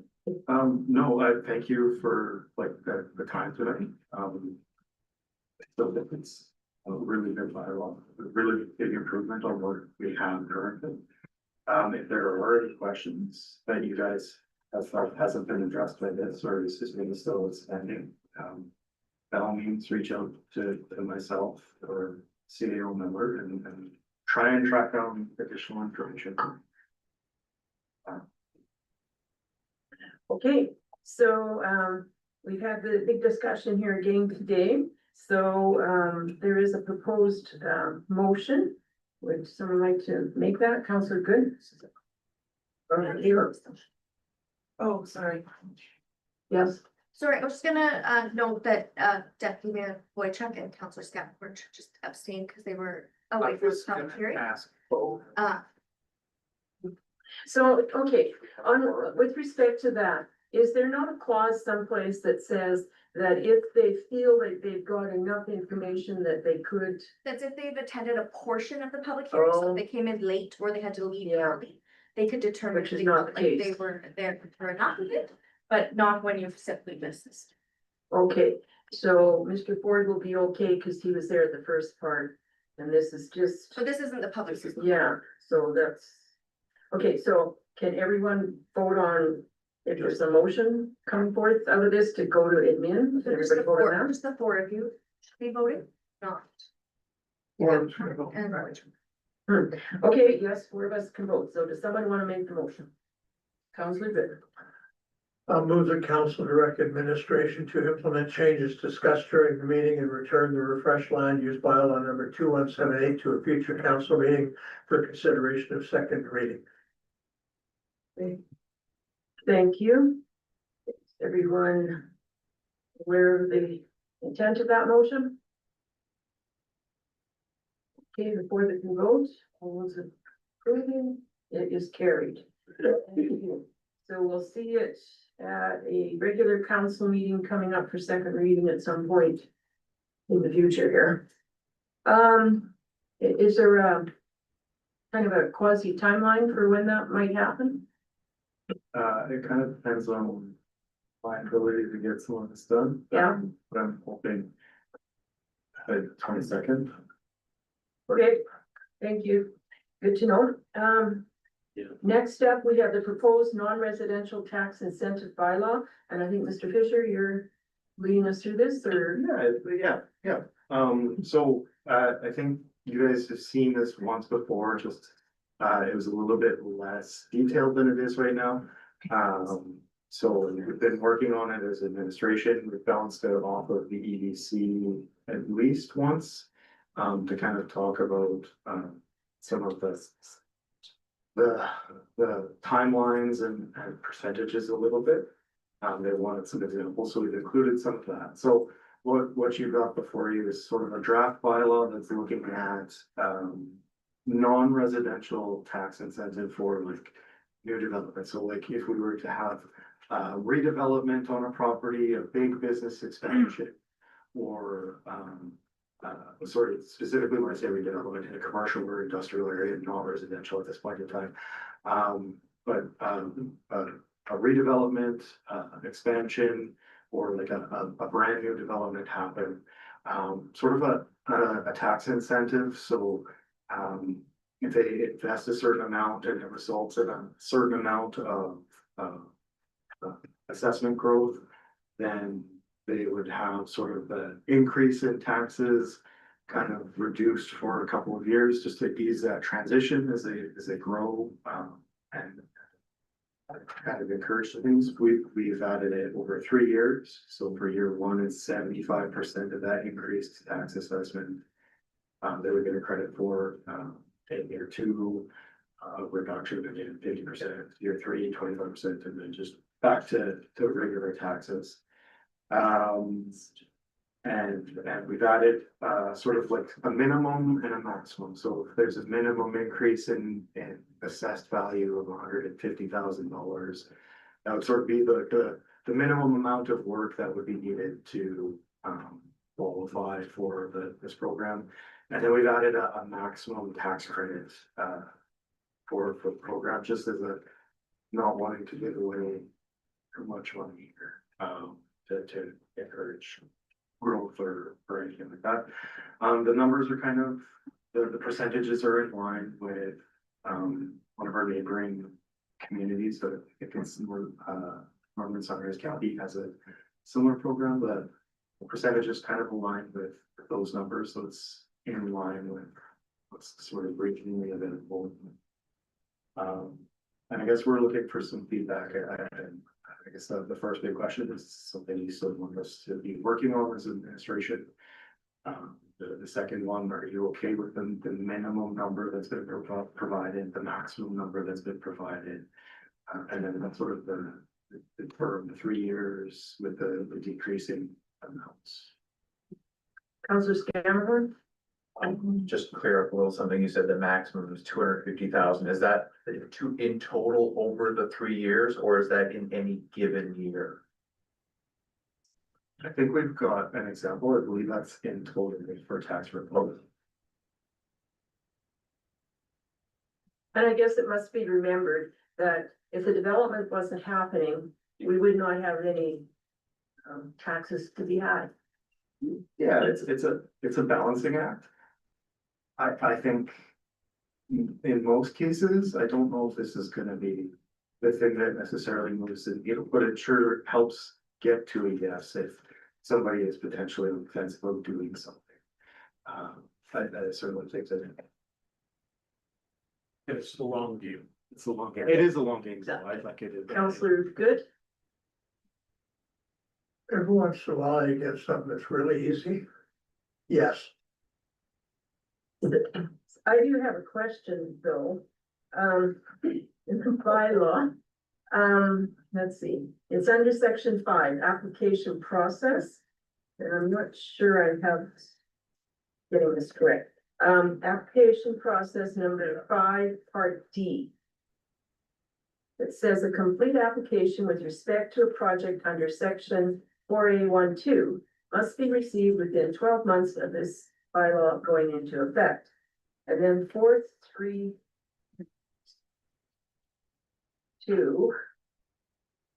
I got mixed up on what that meant there. I think what we had meant to include is probably within 12 months of sort of their occupancy or final completion of their development. So after it's built, then they would apply to administration. And we could see the impact on assessment at that point in time, and then sort of agree to an amount. And I think that's the intent of the. I think we might have a typo. It's supposed to be. Okay, so 4.3.A2. Here it goes. Criteria for tax credit. be eligible for a tax credit, the following eligibility criteria must be met. So 4.3A2, project commenced, and then second part says, project commenced, number 2, prior to the passing of this bylaw, but not operational at the time of the passing of this bylaw. Okay, so they started the project. The bylaw isn't passed. The bylaw passes, so they now have 12 months to. I was confused on that, maybe switch on that. I think the intent on that one is so that there's a number of developments that are in progress where this would potentially qualify. Okay, And they're not complete their construction period yet, and but they're not done their development, they're still in progress. And I think on those ones, we wouldn't want to, like, I think that we would want to allow them to apply for this. so something that's going on quasi right now might be impacted. Ms. Parsons? It's exactly, so it's like if you're in the midst, as you're, like, let's take maybe, you know, the Westfield development, they've already started their process and this bylaw hasn't been passed. So it's just kind of setting a bit of a tighter restriction for these projects that are already started, but before this bylaw passed, so they're still eligible to apply, but they can't wait forever, right? They still, it's just setting that bit tighter restriction for the ones that have started prior to this bylaw. And when we say started prior, I think we also have a date where the project was started too far before even. We said no, Yes. right? Like if you started construction in 2024, they said, yeah, for this, but if it's later than that, 2023, 2022, and kind of had to draw the line somewhere. Okay. Does anybody else have any further comment on this one? I like the chart that leads us through what the taxes actually would be, could be.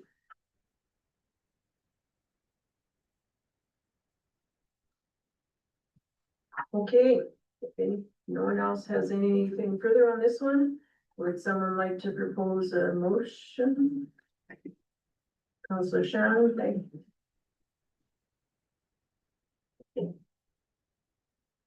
I move that council direct administration to implement changes discussed during the meeting and return the proposed non-residential tax incentive bylaw to a future council meeting for consideration and first reading. Thank you. Any further discussion on this matter? Okay, all those in favor of the motion? Great, it is carried. Thank you, Mr. Fisher. Good luck with all that. Thank you for listening for today, over like 3 hours. I thought That's a big thing. All good, thank you. Okay, we don't have any unfinished business. However, for current business, we've already done number 1, the Northern Heat. Now WCB Savings, CAO Miller. Thank you, Your Worship. I will try to go through my stuff quickly. So this again was just another good news story that we wanted to share with council and of course the community. We've been working really hard on reducing our WCB premiums, which is charged at a premium rate per $100 for every dollar of salary that we pay. So it is a quite costly expense to us when we have a salary budget of around 8 million. So back in March, we brought forward where we had engaged a external firm that specializes in WCB claims and appeals and whatnot. And we had been successful in an appeal on a claim. And at that time had resulted in around $70,000 worth of savings for us, a refund back to us actually. And further savings because it recalculated our applicable premium rate. So at that time, we had gone from $271 and we reported on our first appeal, we were going down to $2.58. Since then, we have had another claim that was reviewed and challenged by this external firm for us. This claim was to do with a pre-existing condition, and typically we wouldn't be eligible for any kind of grace or forgiveness against a prior existing condition, but this firm was aware of an avenue that we could challenge that, and we were successful on that challenge as well. Bringing our premiums down for this year now from 271 down to 215, and we've again received funds back, a credit for past premiums that we've paid. We've been readjusted for 2025 at the new rate. And then moving forward, we will also see savings in 2026 because we're now at about estimated 60% reduction from standard industry standard rates. So we have about 130,000 that was refunded to us. We're gonna save about 46,000 in premiums this year. And anticipate similar savings for next year. So we just want to share that good news. Well, that is very good news because it's ongoing based on the 8 million or so of salaries, right? Wow. Well, very good, and the money then is committed to ongoing efforts with safety and so on. That's where the money kind of goes. Yeah, yes, our PRI refund goes back for safety activities and whatnot, but these refunds here are just straight goes back into our general results. I'm assuming this firm doesn't work for free. Now, they work on a contingency basis when they are looking at our annual claims, and anything that they challenge for appeal, then we pay an hourly rate for appeal. And we should, But I think maybe the take home lesson here is that hiring the right professionals to get the job done costs a little bit of money on the front side, but on the back side can have some really great long impact. Well, thank you and your staff and ongoing safety procedures, I guess. And that is something called CORE still part of. yes, CORE is a small organization safety OH&S program. And we are going under our CORE audit actually in September. So we have auditors coming from Slave Lake. We have an external audit. So we have 2 years where our staff do an internal audit. And then every third year, we have an external audit come in and our staff go out and perform an audit elsewhere. So staff from the town of Slave Lake are coming next month to do our audits, yes. Good news. Okay, well, thank you for that. And then next up, we have CAO Miller with the ATCO LED streetlight conversion project update. Would you mind if I get a motion to accept the other first, please, Madam Mayor? Yes. Would someone like to move the motion for WCB savings? Mr. Carr? For information. Yes, please. That sounds good. Okay, Mr. Carr has moved the council accept the report regarding WCB savings for information. Thank you. All those in favor? It is carried. Okay, now we're on to the ATCO. Thank you. I was kind of hoping to get a little bit more of a fulsome report from ATCO, but this is just closing the loop. So back in September of 2023, council made motion to move our streetlights and convert them over to LED streetlights. ATCO undertook that project and it is now completed. There was 671 streetlights converted to LED, so we have a total of 922 now. So we had some that had already been converted into LED as they died out or needed to be changed, and any of the new lights we put in were LED. So as you can see in the attached report, we are not anticipated to save money on the monthly fee because there will be an LED multiplier added to our bill, but we are anticipating saving money in the consumption of electricity. So we just want to close the gap or the loop and say that project is now complete. Thank you. Any questions of Mrs. Miller on this one? Okay, would someone like to move us motion? Councilor Good. I'll move the council accept the briefing note regarding ATCO's LED street light conversion project for information. Thank you. Everybody's clear on the motion and its intent. All those in favor? Great, it is carried. Thank you again. And then Mrs. Miller, Grand Prairie electricity distribution rates lobby. Thank you, Your Worship. So administration is just seeking some direction regarding the request from the city of Grand Prairie.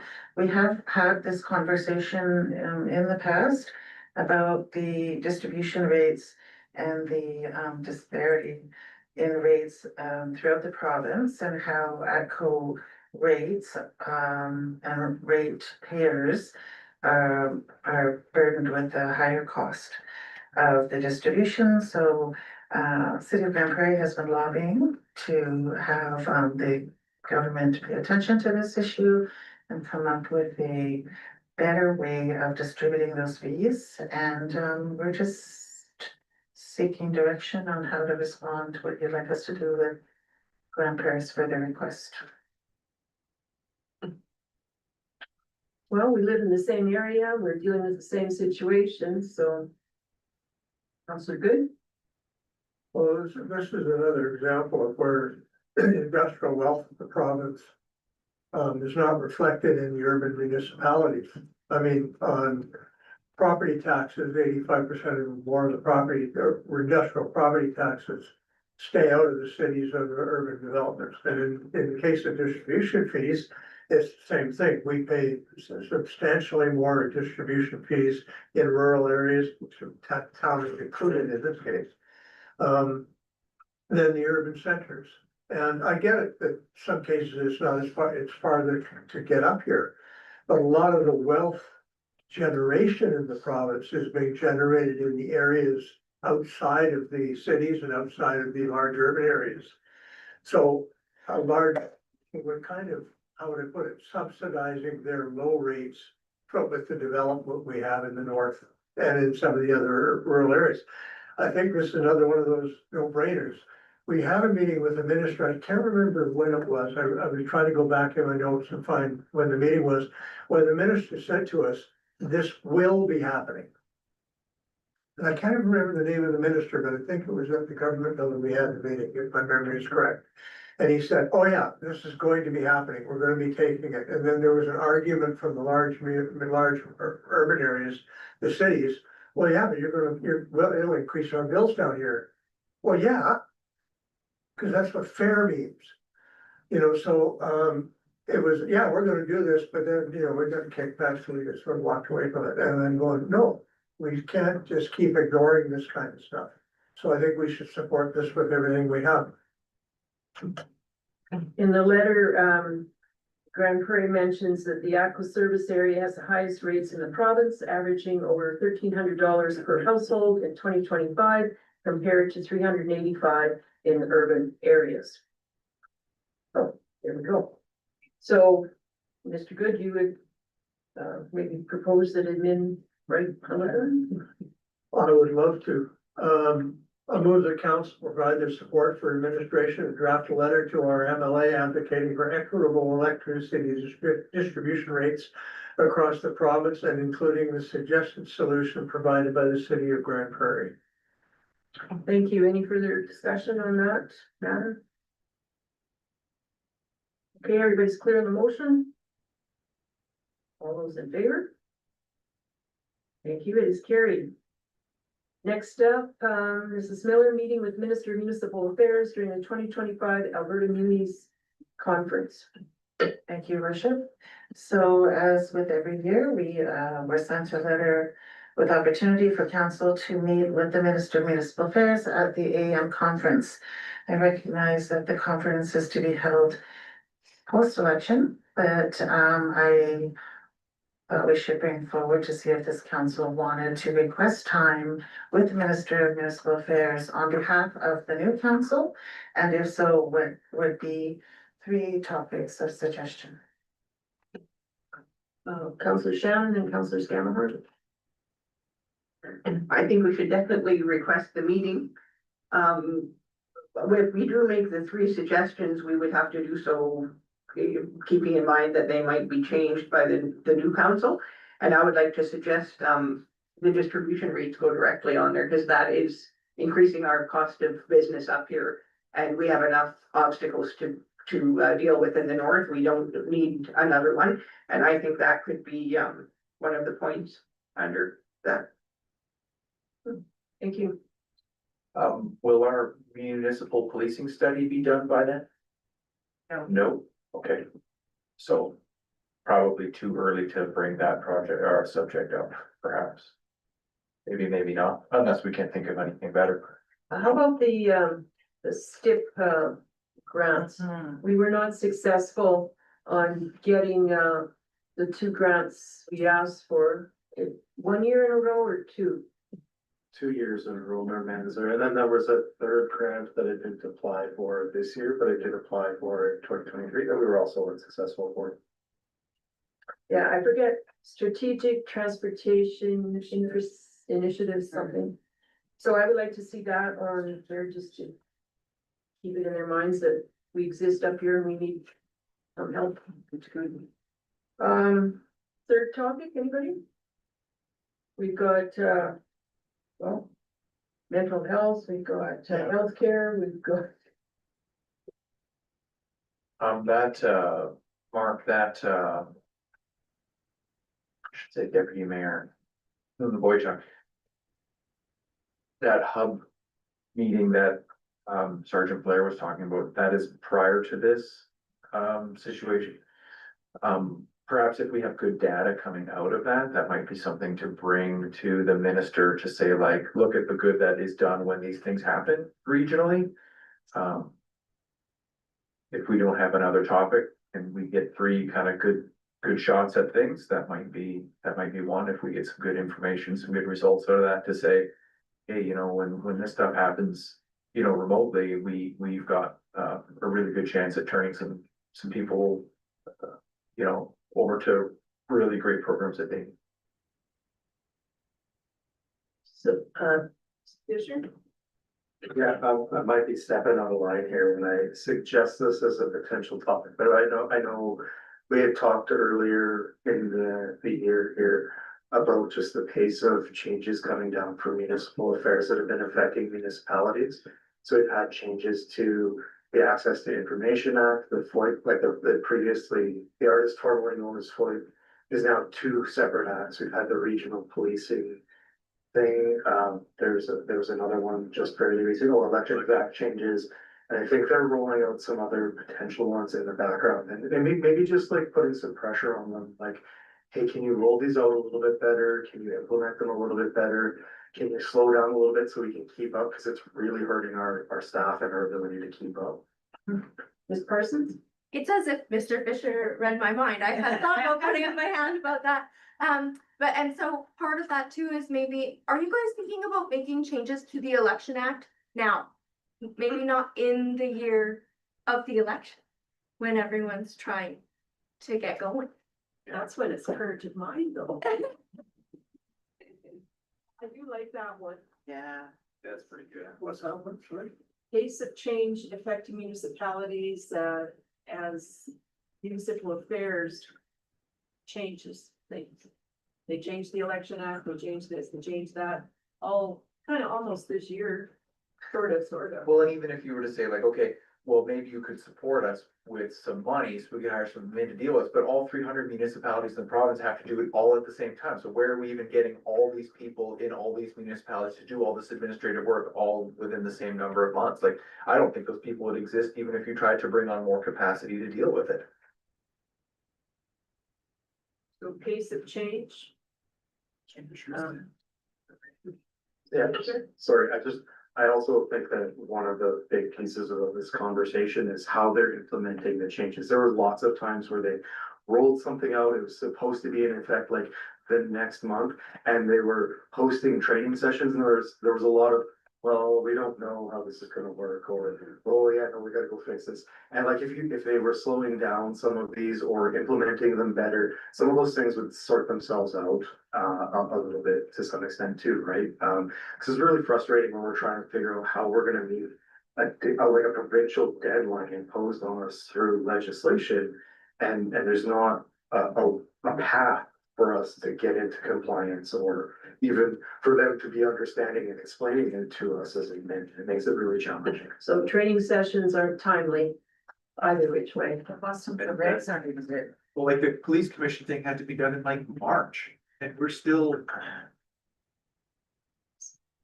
Yeah, and like I know that as administration, like I have been dragged into some consultations on changes to environmental regulation, not through municipal affairs, but they had very, very tight timeline. It was like, hey, we're doing this public consultation. We're expecting the public consultation piece to last like 2 to 3 weeks, and we want to roll out a change by like a month from now. And like just the pace of that for changing an environmental legislation was way fast, I think. And it didn't really create an ability to have maybe other people like me make time for conversations, to be in the room and get a wholesome discussion happening. Okay, so, I think admin, you've got at least 3 topics that will be fleshed out nearer the time, I'm sure. So would someone perhaps move a motion as suggested with those topics? Councillor Shannon? Move that council provide support for administration to request a meeting with the Minister of Municipal Affairs, including the following 3 topics. So we've got STIP grants, ACO distribution rates, and some wording about the pace of changes coming from municipal affairs, however. So, electrical distribution rates, STIP grants, pace of changes to provincial legislation that impacts municipalities and their administration's ability to maintain that pace. Okay, everybody understands the motion? All those in favor? Great, it is carried. Oops, what is it? Okay, next up, RCMP multi-year financial plan 26-31. Mrs. Miller. Thank you, Worship. So every year we are provided with a multi-year financial plan by the RCMP. I have read through it. I did have a couple of concerns about it. Just for the record, it seems that the town never, we failed to always actually approve it and sign it. For various reasons, I imagine, but I have gone through it. A couple of things, for example, I mentioned in my briefing memo throughout the building at one point said the building is in fair condition. That caused concern to me because fair typically means a big construction or reno. I've since confirmed that this building here is actually in really good condition. So rather than going through this report and bringing anything forward of concern at this time, I'm going to defer and wait until the policing study is done, because a couple of things may be fleshed out of that, and then we'll just do one final report and wrap up and seek if council at that time wishes to attach a signature and approve it. Thank you. Any questions of Mrs. Miller on this one right now? Councilor Good? Just from my understanding, I'm reading the clause before the signature of the mayor. The section before the mayor's signature, I acknowledge receipt of this. So, am I correct that that's basically, it's not a blanket acceptance of everything in there? You know what I'm speaking about?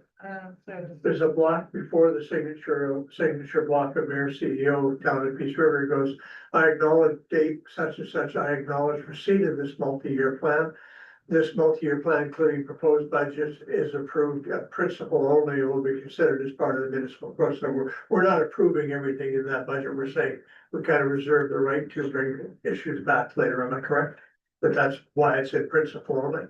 Your Councillor Good, I'm sorry, my papers are in multiple pages across here. I can't even find the page you're speaking to, but if that's how you're. 31 of 31. It's on the screen there. But if that's how it's being interpreted as it's just being approved, for some reason, the community has never signed it in a number of years. If it's just simply saying we received it. Well, I'm saying what it said, so, yeah. I'm thinking they understand what it is.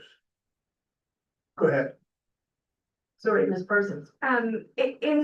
When I read that, in my opinion. I acknowledge receipt of this multi-year financial plan that has been prepared as required under Article 17(1) of the PSA, which is the part that holds me up for recommending it for signature, because I don't know that that's the case that we want to acknowledge that. Has that been prepared in accordance with that section? Right. Well, MPSA is municipal policing services act.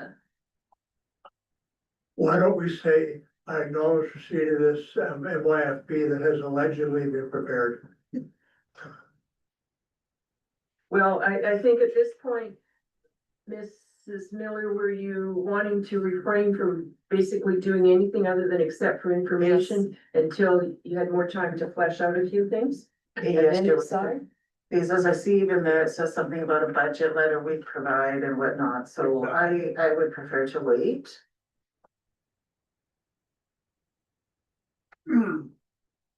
Yeah, have we looked at and brought back? Yeah, yeah. Okay, so, any further discussion on that one? Would someone like to make a motion? Oh, and one quick question, is the signature of the CAO or mayor or CAO and mayor? It's the CEO, so chief elected. yeah. Okay, Yeah, it's in there. Okay, any further?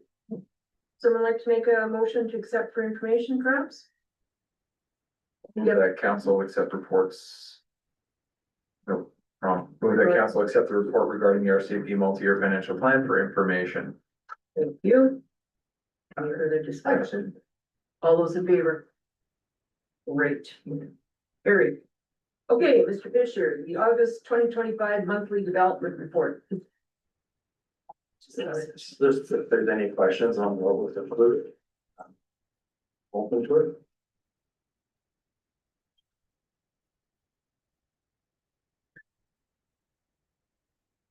I thought some rather interesting things on this list, so that's all I'll say. Looks good.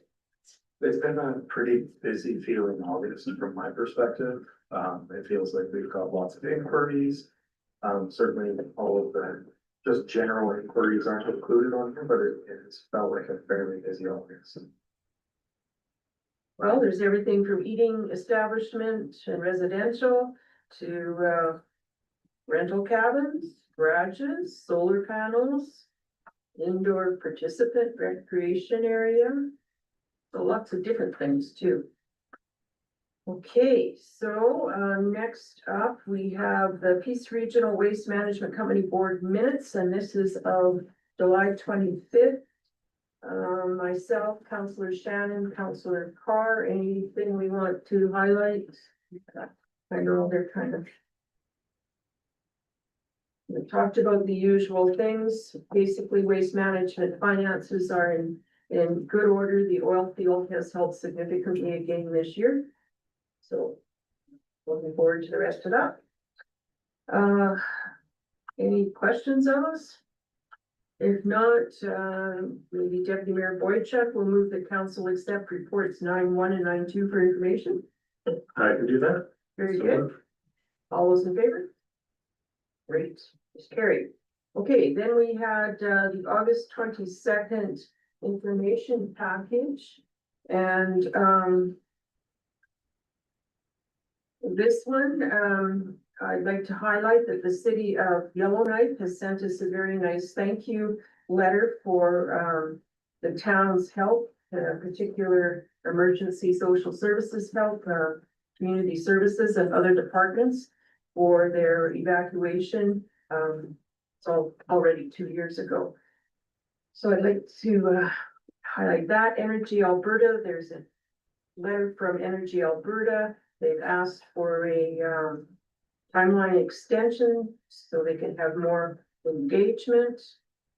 And a letter from Government Canada about municipal role at nuclear plant development, which might be interesting for some. And what else? Oh, Peace Waste Management Company, there's an official announcement. Government of Alberta is providing $5 million to a project we are looking at, well, in the process of, I guess you'd say, converting waste to energy. Anything else anybody wants to highlight there? Okay, we had an invitation from the Firefighters National Memorial Day ceremony, which is September 14th, 9 a.m. at the fire hall for our local firefighters. Anything else anybody wants to highlight? The suicide awareness? Suicide awareness coming up on September 10th, 5 p.m. 7 p.m. or thereabouts, at the park, I believe downtown. And they're gonna have, some ceremony, but also I think various, groups are there that deal with helping people who are, having mental suicide attempt, or I can't even bring myself anymore. Anyways, they're having various helping organizations present. Thank you, Mr. Boychuk. Okay, maybe someone would move the council accept item 10.1 for information, Mr. Carr. He so moves, all those in favor? Great, it is carried. We don't have any closed items and adjournment. Would like to, Mr. Good, Our usual guy. wants us to adjourn at 8:36.